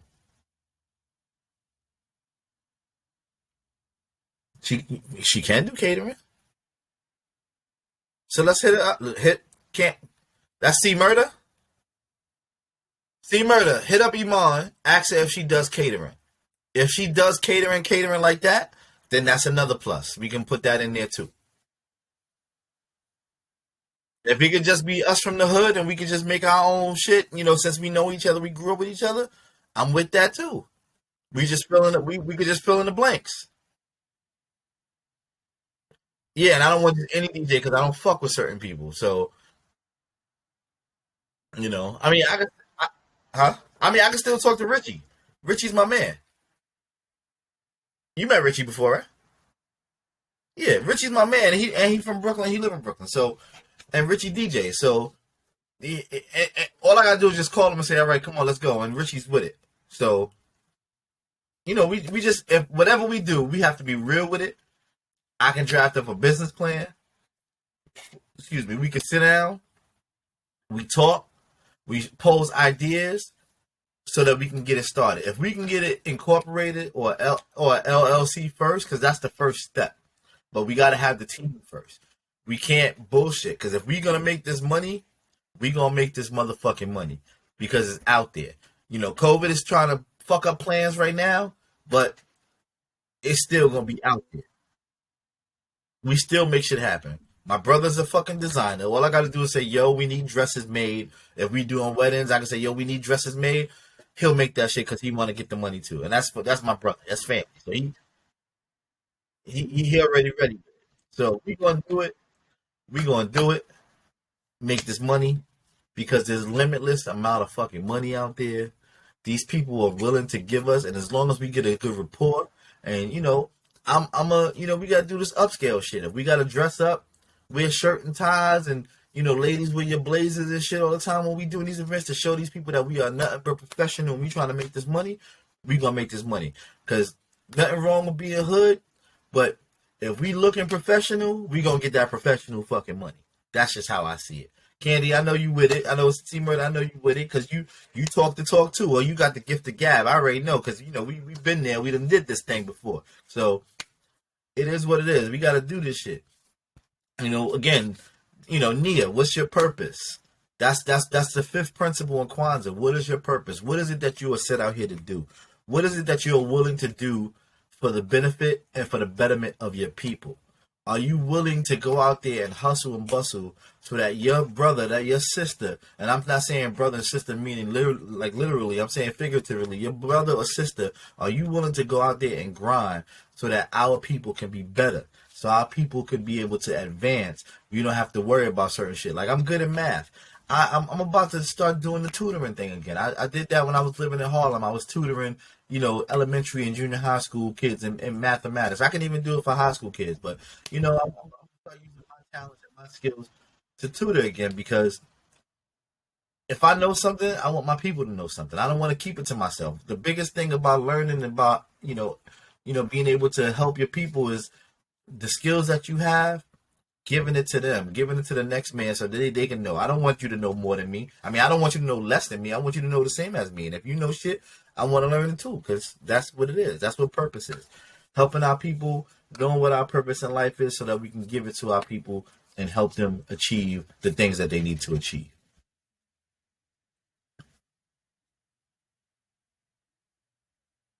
The sixth principle. You ready for the next one? Two more principles, guys. The sixth principle is Kaumba, and it means creativity. To find new, innovative ways to leave communities of African descent to more beautiful and beneficial ways than the community inherited it. So I take that as pretty much living in one community. Like we said, we grew up in the hood, living in Farragut. Us taking the community that we have and making it better for the next generation. Not just leaving it, because I saw Miss Bradley and a couple of other families in different buildings. They had built that and during the summertime they had the little gardens out there. That's dope, because when I was a kid, whoever the elders was at that time, they used to fucking put gardens out there.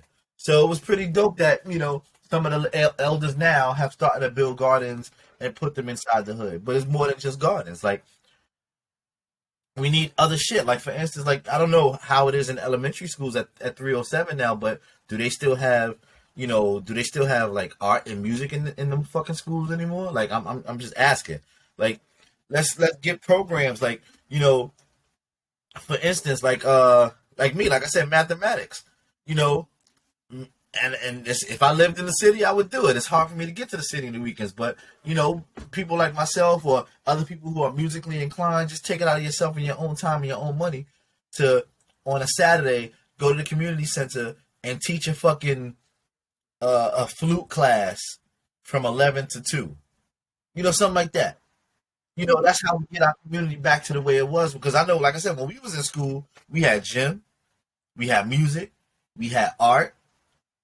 And then, there was teams. You had the cross country team. You had the sprinting team.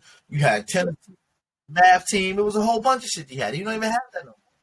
So us that had it, and we happen to pursue our lives and our careers in those things, we should bring that back to our communities so that the kids that are there now, they can have it. Because again, they don't really have shit. All they do is play video games and text and chat and stuff all the time. Like, we need to bring that back to the community. Um,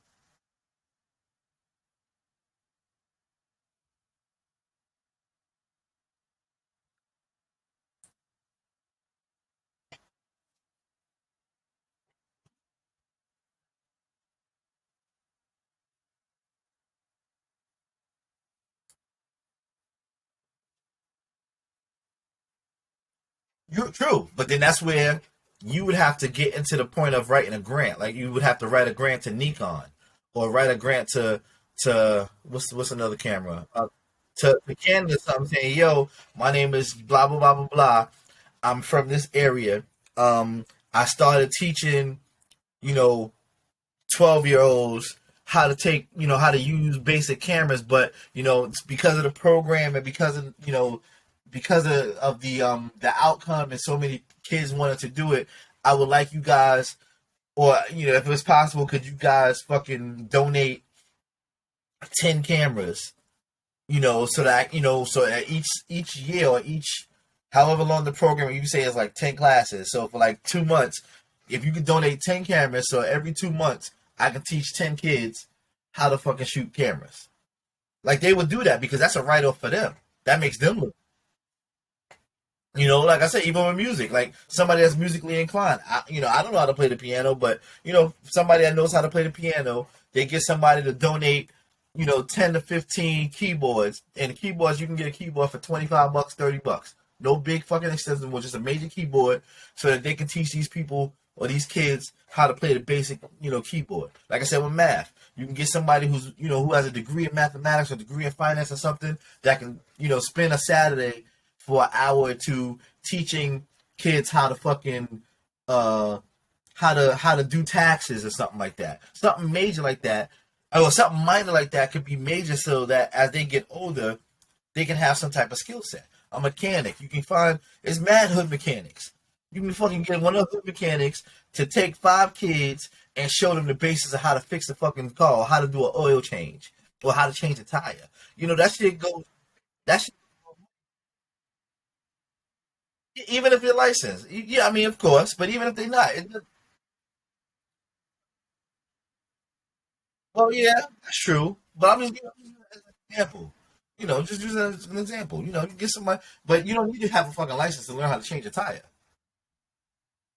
or to do an oil change. I'm talking, like, yeah, basically, like, if you're doing something technical, like taking out a motor and switch shit, yeah, you need to have a license. That shit is like, some stuff like that. Skills where, like I said, these kids nowadays, all they know how to do is this, or video game. That's all they know. They don't have any life skill. What's up?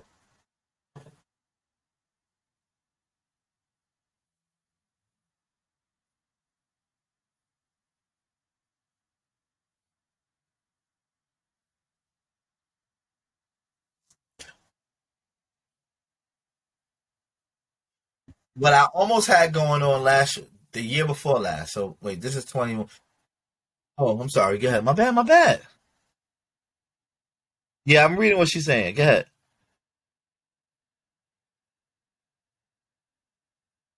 That's a good look. That's a good look. Same thing with Farragut. 2019.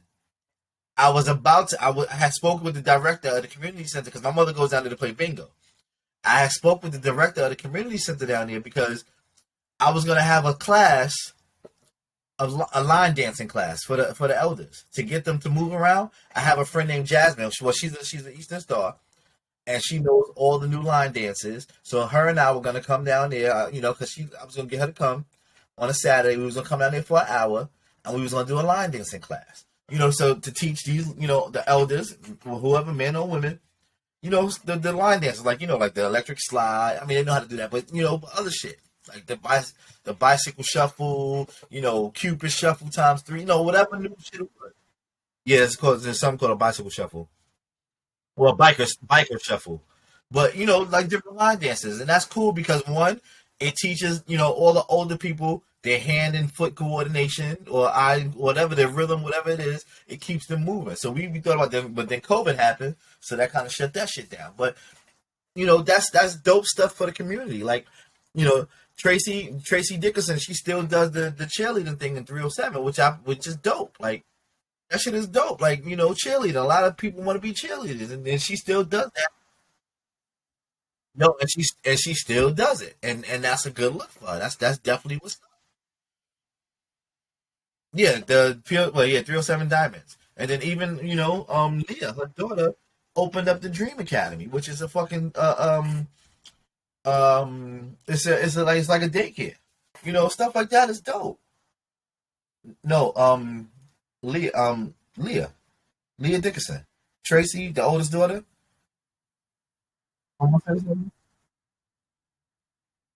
No, she went to school, went to Lincoln, and then she helped her and I guess some other people with the help of the church. They started the Dream Academy, which is like a daycare, and that's dope. Like that's that shit like that. That's what we need to do more as a community, as a people. Like we need to go back to what we need to do in the hood to collectively help and do things and be creative. We need to our hood doesn't have to be the hood. When people in the hood start seeing us do things, then they're gonna want to contribute and want to do things as well.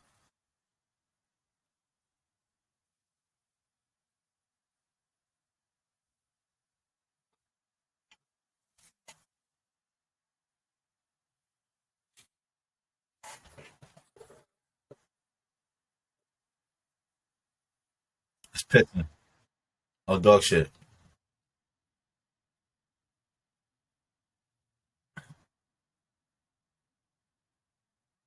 Yeah,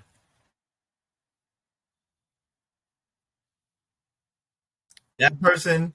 That person doesn't need to have a dog. Let me tell you why. Because a dog is only gonna shit in the hallway if a dog has been in the house for so long and is afraid to shit in the house because they get beat all the time. If dogs can hold their shit that whole time in the house, they can hold it till they get outside. What happens is, because I had dogs, so I know when my dog wasn't walked, my dog was shit in the house. That means that dog is in the house by itself for the whole day, or that dog is in the house with its owner, and that owner is not taking that dog to shit. So as soon as that dog steps foot outside of their house, they're gonna shit because dogs are not gonna shit in the territory they stay in. And again, if you that lazy that you can't pick up your dog shit, you don't need to have a dog. Simple as that.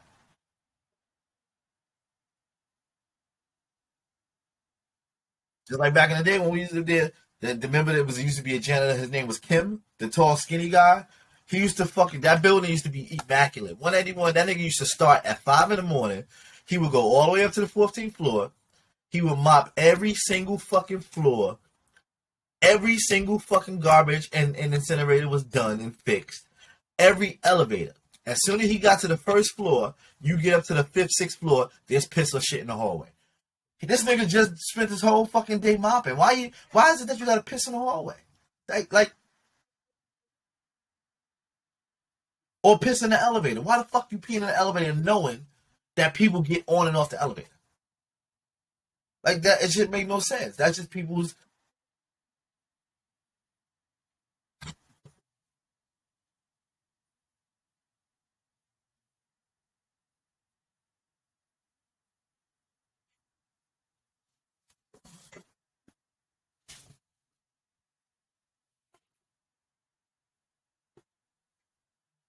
yeah.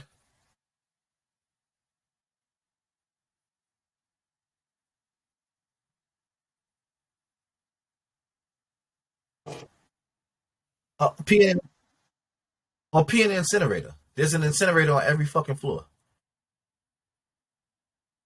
Yeah, that too. But if you're in a building and you can't hold it, go to the fucking incinerator. Pee in the incinerator. That's it. Simple as that. At least the shit's gonna go in the incinerator.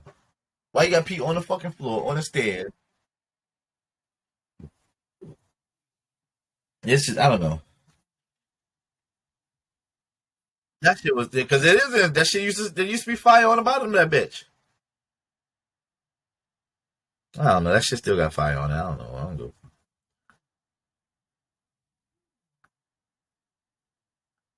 And that's the problem. That's why this world is fucked up because they stopped doing the things before that used to help. Like this, I don't know. Whatever. Creativity. We need to invest in our communities. We need to fix up our communities to make it better so that our generations and generations after us can enjoy the fruits of our labor from our community. That's what Kumba is, creativity. Last but not least, the seventh and final principle, which is going to be on New Year's Day, is Imani, which means faith. The belief in God, family, heritage, leaders, and others that will lead to the victory of Africans around the world. Faith. A lot of us do not have faith. A lot of us don't know what faith is. A lot of us is afraid to have faith. If you don't have faith, you will not be able to succeed. We all human. We all have human minds and we all have doubts, but you have to believe in a supreme being. If you don't believe in some type of God, whatever your God is or whoever you want to pray to or whatever, if you don't believe in God, it's not going to work out for you. And I know it's hard. I know you and we had a conversation about this a few episodes ago where you said you don't have faith, and I get it and I understand because, a lot of shit happens to us, but that's the purpose of it happening to us. It happens to us so that we can learn our lesson. You may think that you know your lesson, but God doesn't think you. God knows that you haven't learned your lesson because if He gives you one inkling, you're gonna go back to doing the same shit that you did before.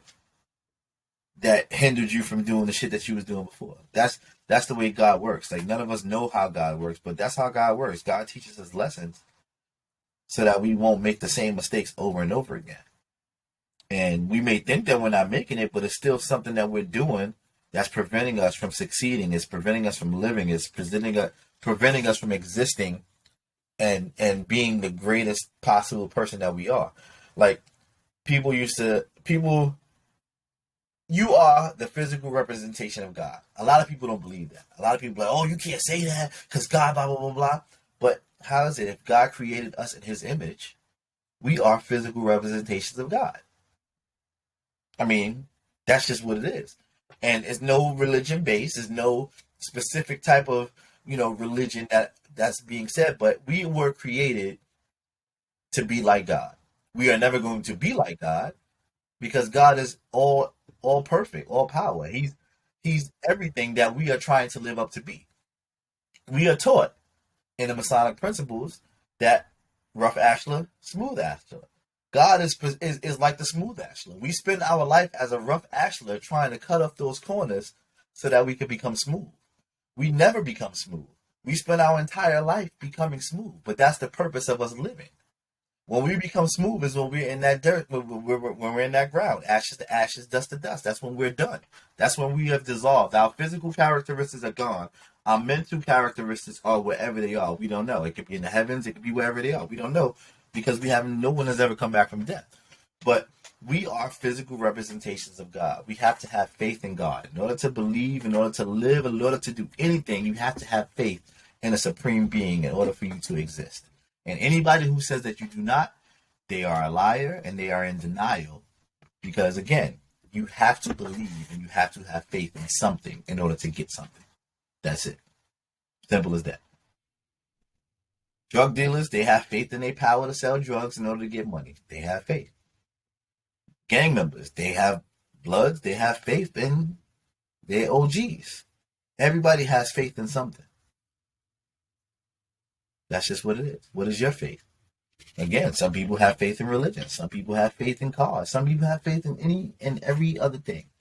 You have to have faith in something in order to exist in this world today. But what is your faith and why do you believe in whatever your faith is? I should be a preacher. Psych. I don't want to do that. Have faith in you. If that's my calling, you know what? If that's my calling, I will accept it. I mean, I don't know if it's going to be hard for me to stop cursing, but they got the curse. You got the cursing preacher out there. Why? Well, why does cursing have to be bad? That's We're just taught exactly. We're just taught that we can't curse. What's wrong with cursing? I'm not saying nothing against God. I'm actually saying the principles of God, but I may happen to have a foul mouth. Does that mean that I'm not going to be blessed? Exactly. So happened to me. Me and my brother were having. It shouldn't matter how I use it. It shouldn't matter how I use it. I get it. Yeah, if I'm calling a chick a bitch, that's yeah. I'm not going. That's but that's not really about the curse word. That's just morally wrong. Why am I calling you out your name? That's just morally.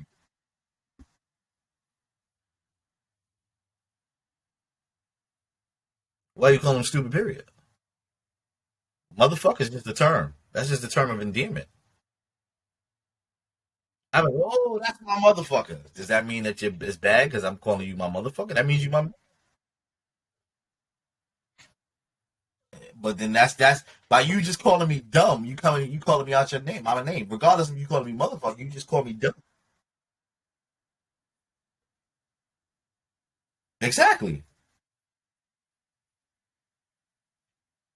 But that's not the word how you. It's not how you use that word. I don't think it's how you use that word. I think it's how you use the adjective that defines that word.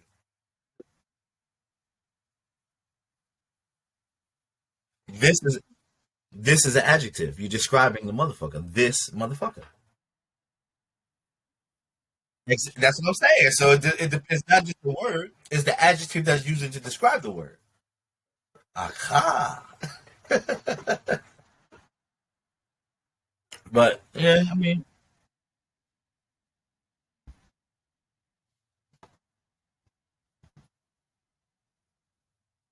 because we taught to tell the kids that they shouldn't speak that way because that's a bad. We teach them that that's a bad word.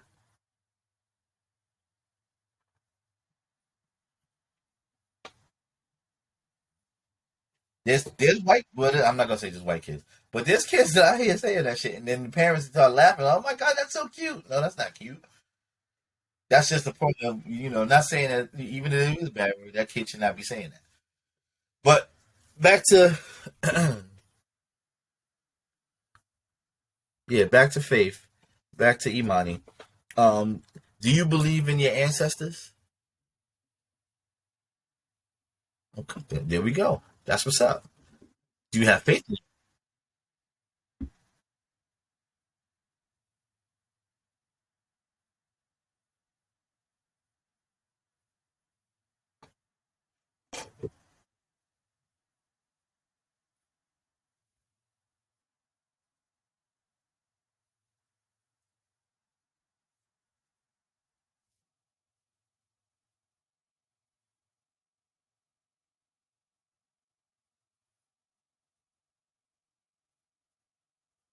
Mm-hmm.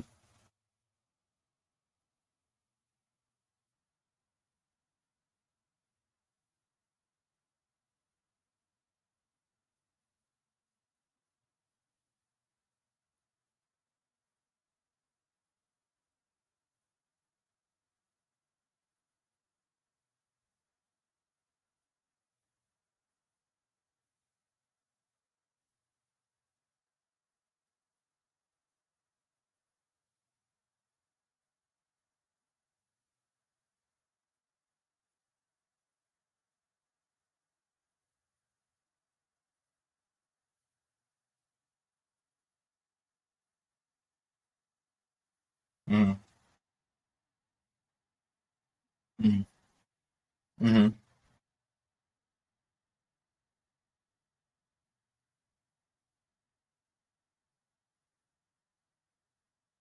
Mm-hmm.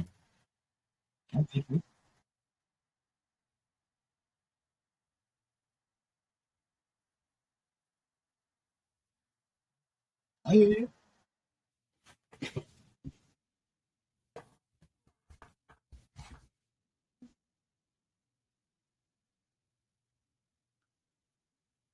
So the heart is needed around your neck for just you to have what? You to feel comfort.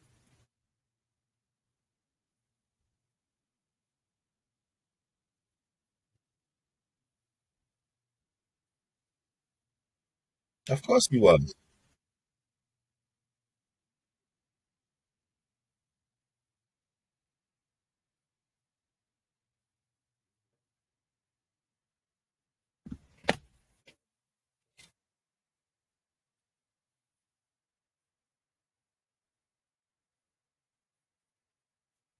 Mhm.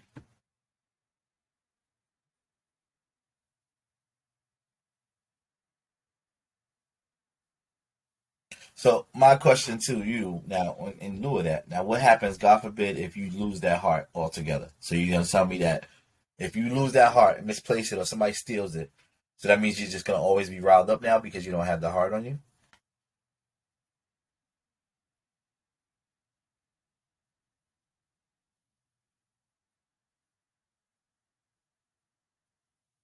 Okay. Reason why I asked that is reason why I asked that is because I understand the sentimental value of that. So I'm not gonna knock that. But the memory of your father is not in that heart. The memory of the father is in your brain and in your heart. So that piece of metal, that's just a symbol of what he wore. So you feel closer to him with that of what you wore. But you can't use. No, I'm not. There's nothing wrong with that. I'm not saying. That's what I'm saying. I'm not saying there's anything wrong with that because we all want a piece. I have my grandmother's blanket. My grandmother made a blanket. She crocheted and knitted a fucking blanket. Right when she died, and I moved into her apartment, I kept that blanket. When Ariel moved back with her mother, Ariel took that blanket. So I told her mother, I said, I want my blanket. And her mother's like, no, it's nice and warm. Ariel's using it. I said, okay, cool. I'm going to let y'all rock with it. I'm going to let Ariel keep it. But don't ever let nothing happen to my blanket because that's my last memory of my grandmother. Now, doesn't mean that that's my grandmother everything. That's what I want. I wanted that because my grandmother made that. Now my grandmother's still in my mind, my heart, and my soul, but I just wanted that physical representation of her because that meant something to me because she made that. So that's why I was just saying, God forbid if something happens to that necklace, you can't let you can't let yourself get riled up because you're saying that necklace was the only thing that pretty much yeah.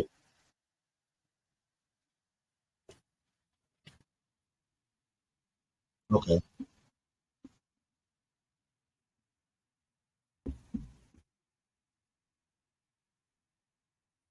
Hmm.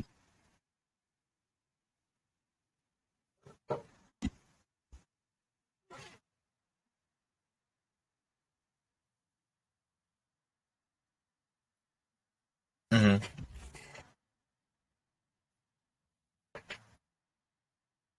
Yeah.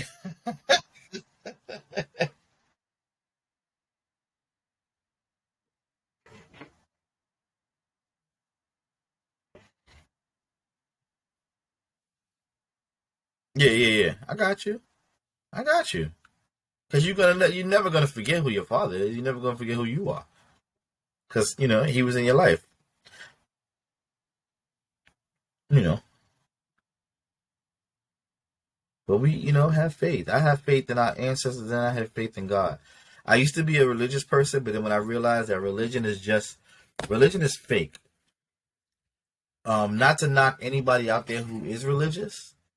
I'm more spiritual than religious. Religion is man-made, which is one, and religion, the principles of certain religions, I don't agree with. Like I had a conversation with a person one time who's Catholic, right? So, I told her, I said, I don't agree. I don't understand the Catholic religion for a few reasons. The first reason is, okay, there were saints, there were people out there who did certain things, but saints were human. How can you pray to a saint?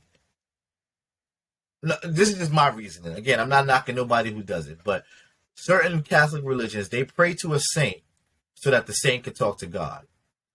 Why do you have to do that? Why can't you just talk to God yourself? Mother Teresa was a very great lady who, her work that she did was called by God for her to be the person that she was. Mother Teresa's dead now, so people pray to Saint Teresa. Why are you praying to Saint Teresa? She was a messenger of God, just like, just like Jesus, just like Muhammad, all of that. Pray to God. That's one thing. That's just my issue. Like I tend to depict certain things because I don't understand certain doctrines of it. Then with Freemasonry, as a Catholic, you are taught that Masonry is the devil's work. That Masonry is bad. And you know why that is? Because back in the 1400s, when the Catholic Church was running everything and was stealing the money, and the Knights Templar came to fucking help the people get their money back from the Catholic Church, because of that, the Catholic Church says that Freemasonry is bad. So they bad because they tried to take the money back that the Catholic Church was stealing from the people, but they're the devil's worshippers. Like, so it's just a whole bunch of shit that goes on with the Catholic religion. Then you got priests and fathers who are supposed to be so holy, but yet they fucking touching little boys and they doing little shit to them. Like, so you want me to be a part? I mean, I was saying everybody, there's different people that do different shit. So I'm not saying just the Catholic religion because there's other religions that are doing that too. But it's just the whole doctrine of certain things about the Catholic religion where I'm like, I don't agree with it. Like Islam is good, but in Islam, it's taught that you can have multiple wives. I don't agree with that either. Why would you want to have multiple wives? That shit is it's just stupid.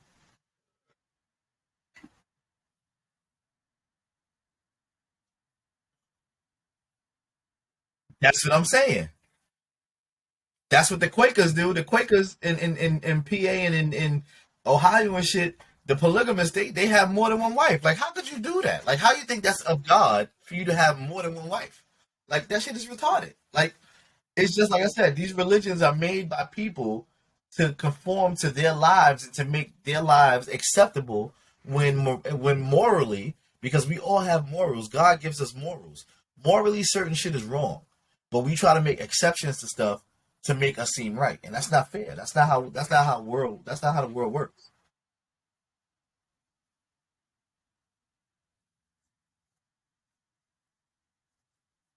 Me neither. That's why I'm not gonna be cheating. And look, if I don't want to be with you, I'm not gonna be with you. But I'm not gonna cheat and have a girlfriend on the side because that's too much work. Because now I got to try to deal with you when I'm home or wherever. Then I got to try to call her to make sure she. I'm not doing all that. That's too much work. That's just too much work. That's too much headache. That's. Then I got Valentine's Day come. I got to be with my woman, and then the day after Valentine's Day, I got to be with you.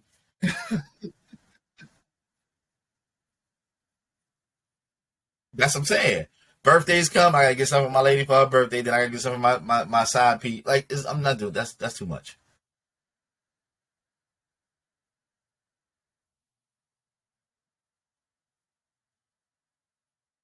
I act like you ain't watching.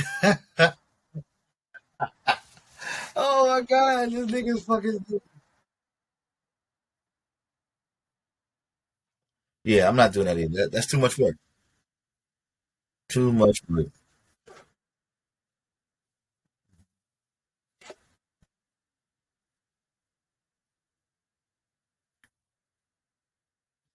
My stupid ass was slipped up. I'm like, yo, watch this part. They're like, huh?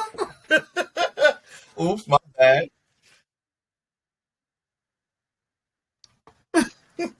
Two lazy men. What the fuck you mean by that, Toya? How is that lazy? Because I don't want to have two women. Yeah, that's not. It's not. That's not. Yeah, I don't need that in my life. All right, this is my last cup for the night. Maybe. That don't mean shit. I ain't going to work tomorrow. Fuck that job. I ain't going because a whole bunch of my coworkers got COVID, so I'm not going. Fuck them. They still making us go to work when like four people called out already with COVID, and y'all still making us go to work. Fuck out of here. Nope. The state don't give a fuck about us.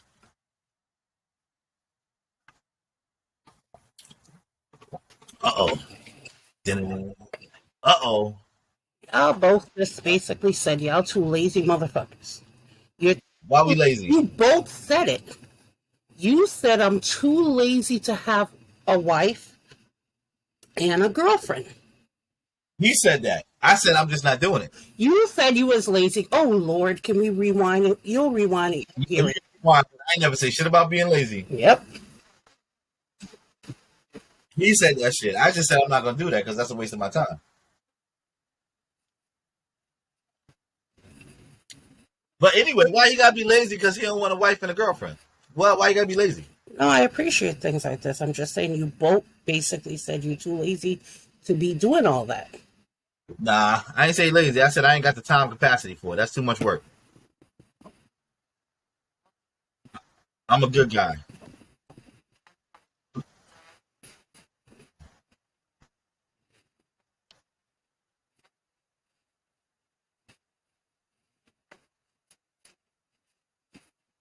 That shit is expensive. That shit is expensive. Toya, how was your Christmas? Oh my God. Oh man, I gotta turn my volume down because you loud as shit. Yeah, how was it? How was your Christmas? Okay. I had a great Christmas. We went to Boston, and my son is in love with anime. So Okay. my cousin got him an anime sweatshirt. Then we ended up going to the movies to see Spider-Man No Home Way, No Way Home. So How was it? it was great. I'm not a big fan of Spider-Man or whatever the case is, but this one Mm-hmm. I like. I don't want to spoil any part of the theme, but I'll just say they went down memory lane, and it was really nice. Gerald really enjoyed his Naruto sweatshirt and t-shirt. What Easy said. Just buy it. I don't feel like I need. So the ramen guy, he really appreciated those sweatshirts. You said the who? The ramen guy? Ramen noodle? Yeah. Oh, I don't watch it. I don't know. Okay. Well, I don't. So I had a great time. My cousin and I bonded over buying perfume, and Okay. I really, really enjoyed it. Were you drunk? I may have drank a little bit. I heard him. I ain't deaf. Drunk just a little bit? I don't think I got drunk. I enjoyed my. Inebriated a little bit? I enjoyed myself. I could point out faces and I could walk a straight line. So no, I was fine. Okay. I didn't do an excess because other people were in the house, and this is family members, and you got to see them again. I keep my foolishness for some people. Not everybody gets to see me act like a dumbass. Did Say it again? I keep my foolishness for some people. Not Oh, everyone gets to see me act like a dumbass. like a dumbass. Yes, my son Okay. was there. Can't be acting sloppy drunk in front of the child. I mean, you were in Jersey. I mean, not Jersey. You was in Boston, so you wasn't leaving, right? You were staying. Yeah, but my son was there.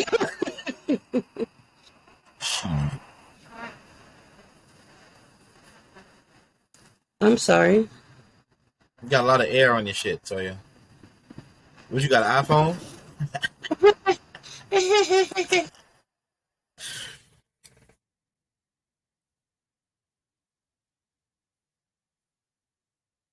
I don't get drunk in front of my kids. I drink in front of my kids. Different story. I mean, I gotta ask about Toya. Was she drunk? Repeatedly, and I repeatedly told you no.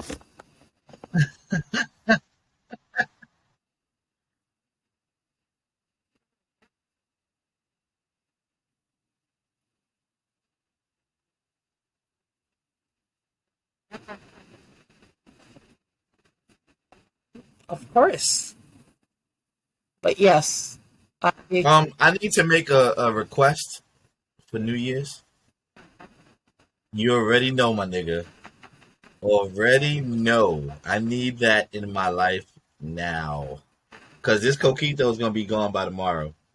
So yeah, it was this a gallon bottle? Yeah, it was a gallon. It's halfway, almost. Um, yeah, you already know I'm gonna do that. I'm gonna probably do that on Friday. Well, no, Friday I pick up Taryn. So no, you won't see me until after the New Year. Probably Saturday.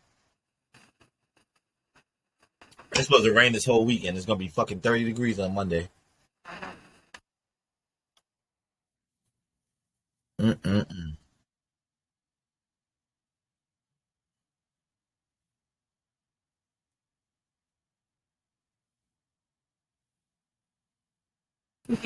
Everyone, Happy New Year.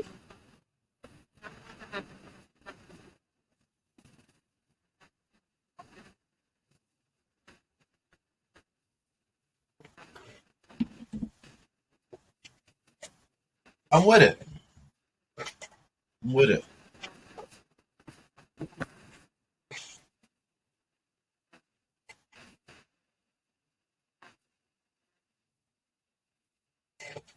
I'm even ready to get in these streets. Oh, just real quick. So the New Year's coming.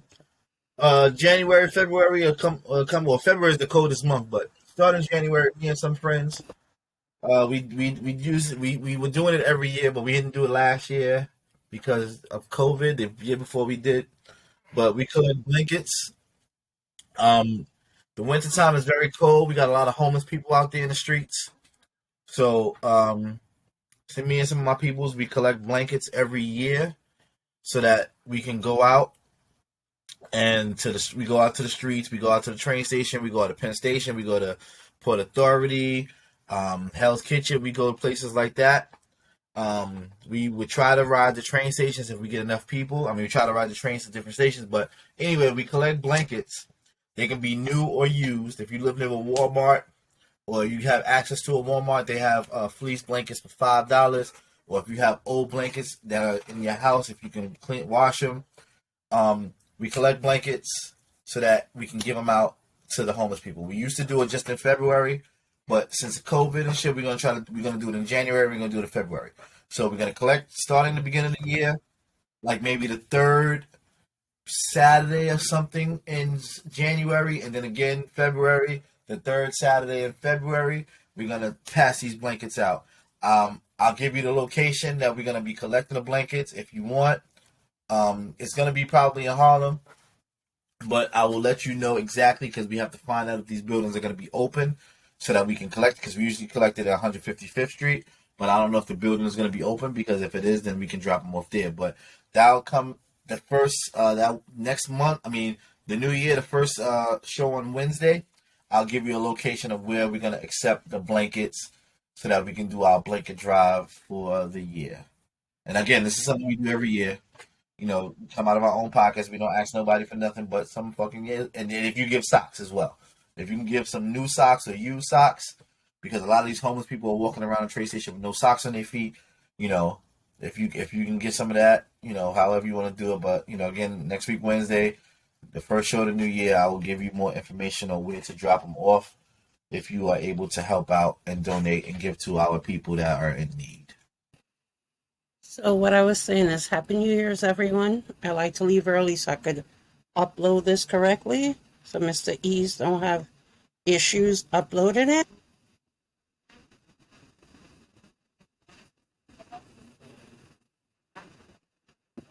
Oh, cool. Okay.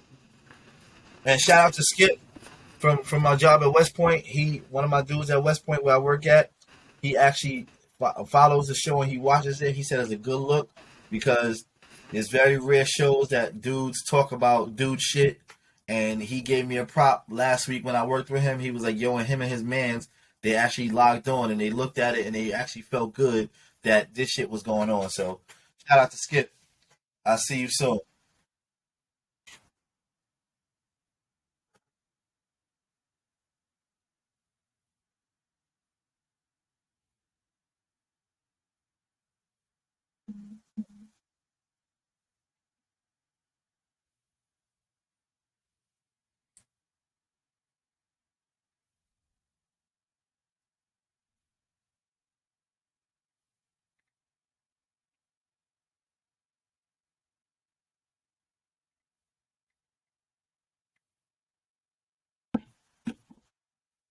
Yeah, that's my shitty late day. And get up for work at 8 o'clock on Thursdays, which sucks. But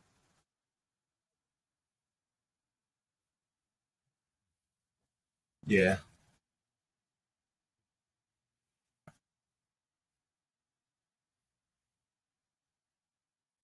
C Murder. What up, C?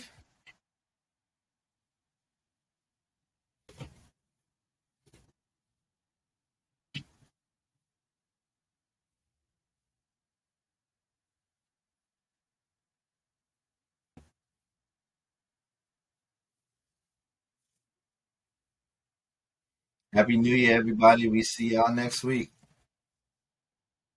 Next year, don't drink too much. If you do, stay home. Don't be in them streets because this Rona shit is crazy.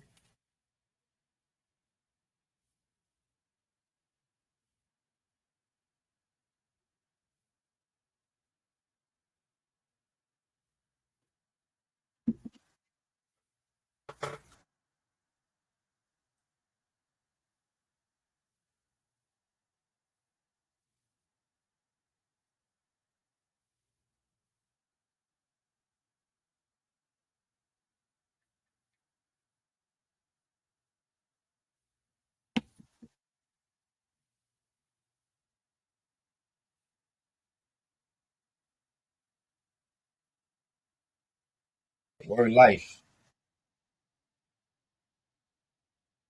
New Year, new things. I know everybody makes New Year's resolutions, but resolutions ain't shit. I know resolutions ain't shit, but everybody please try your best to start the new year off right and try to continue to do what you need to do for yourself. Don't worry about no resolutions. Don't worry about going to the gym if you ain't really trying to go to the gym because you want everybody else to go. Because if you go to the gym in the new year, the first fucking 2 months is gonna be packed in the gym every night because everybody go there and then they start weeding out who the fuck is gonna be real serious. It's just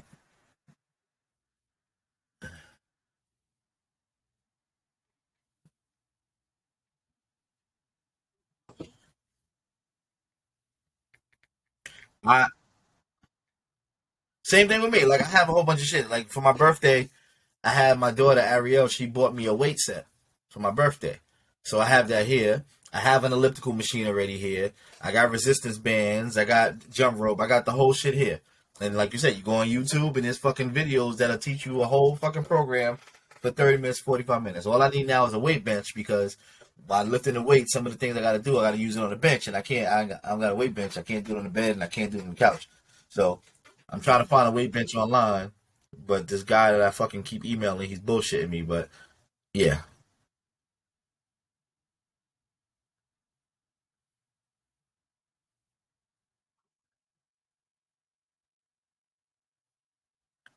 yes, right.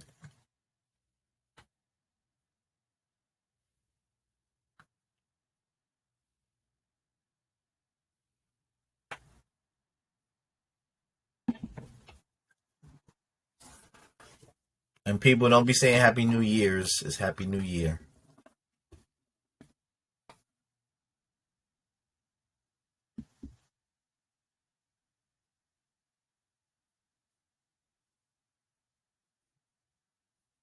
Sorry, they can say whatever they want, but it's not grammatically correct. Well, so what? Okay.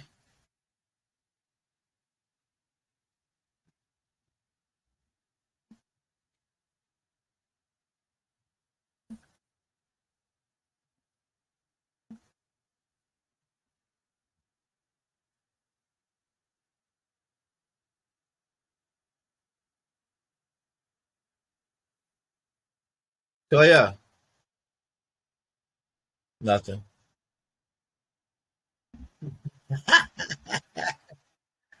Happy Happy New Year.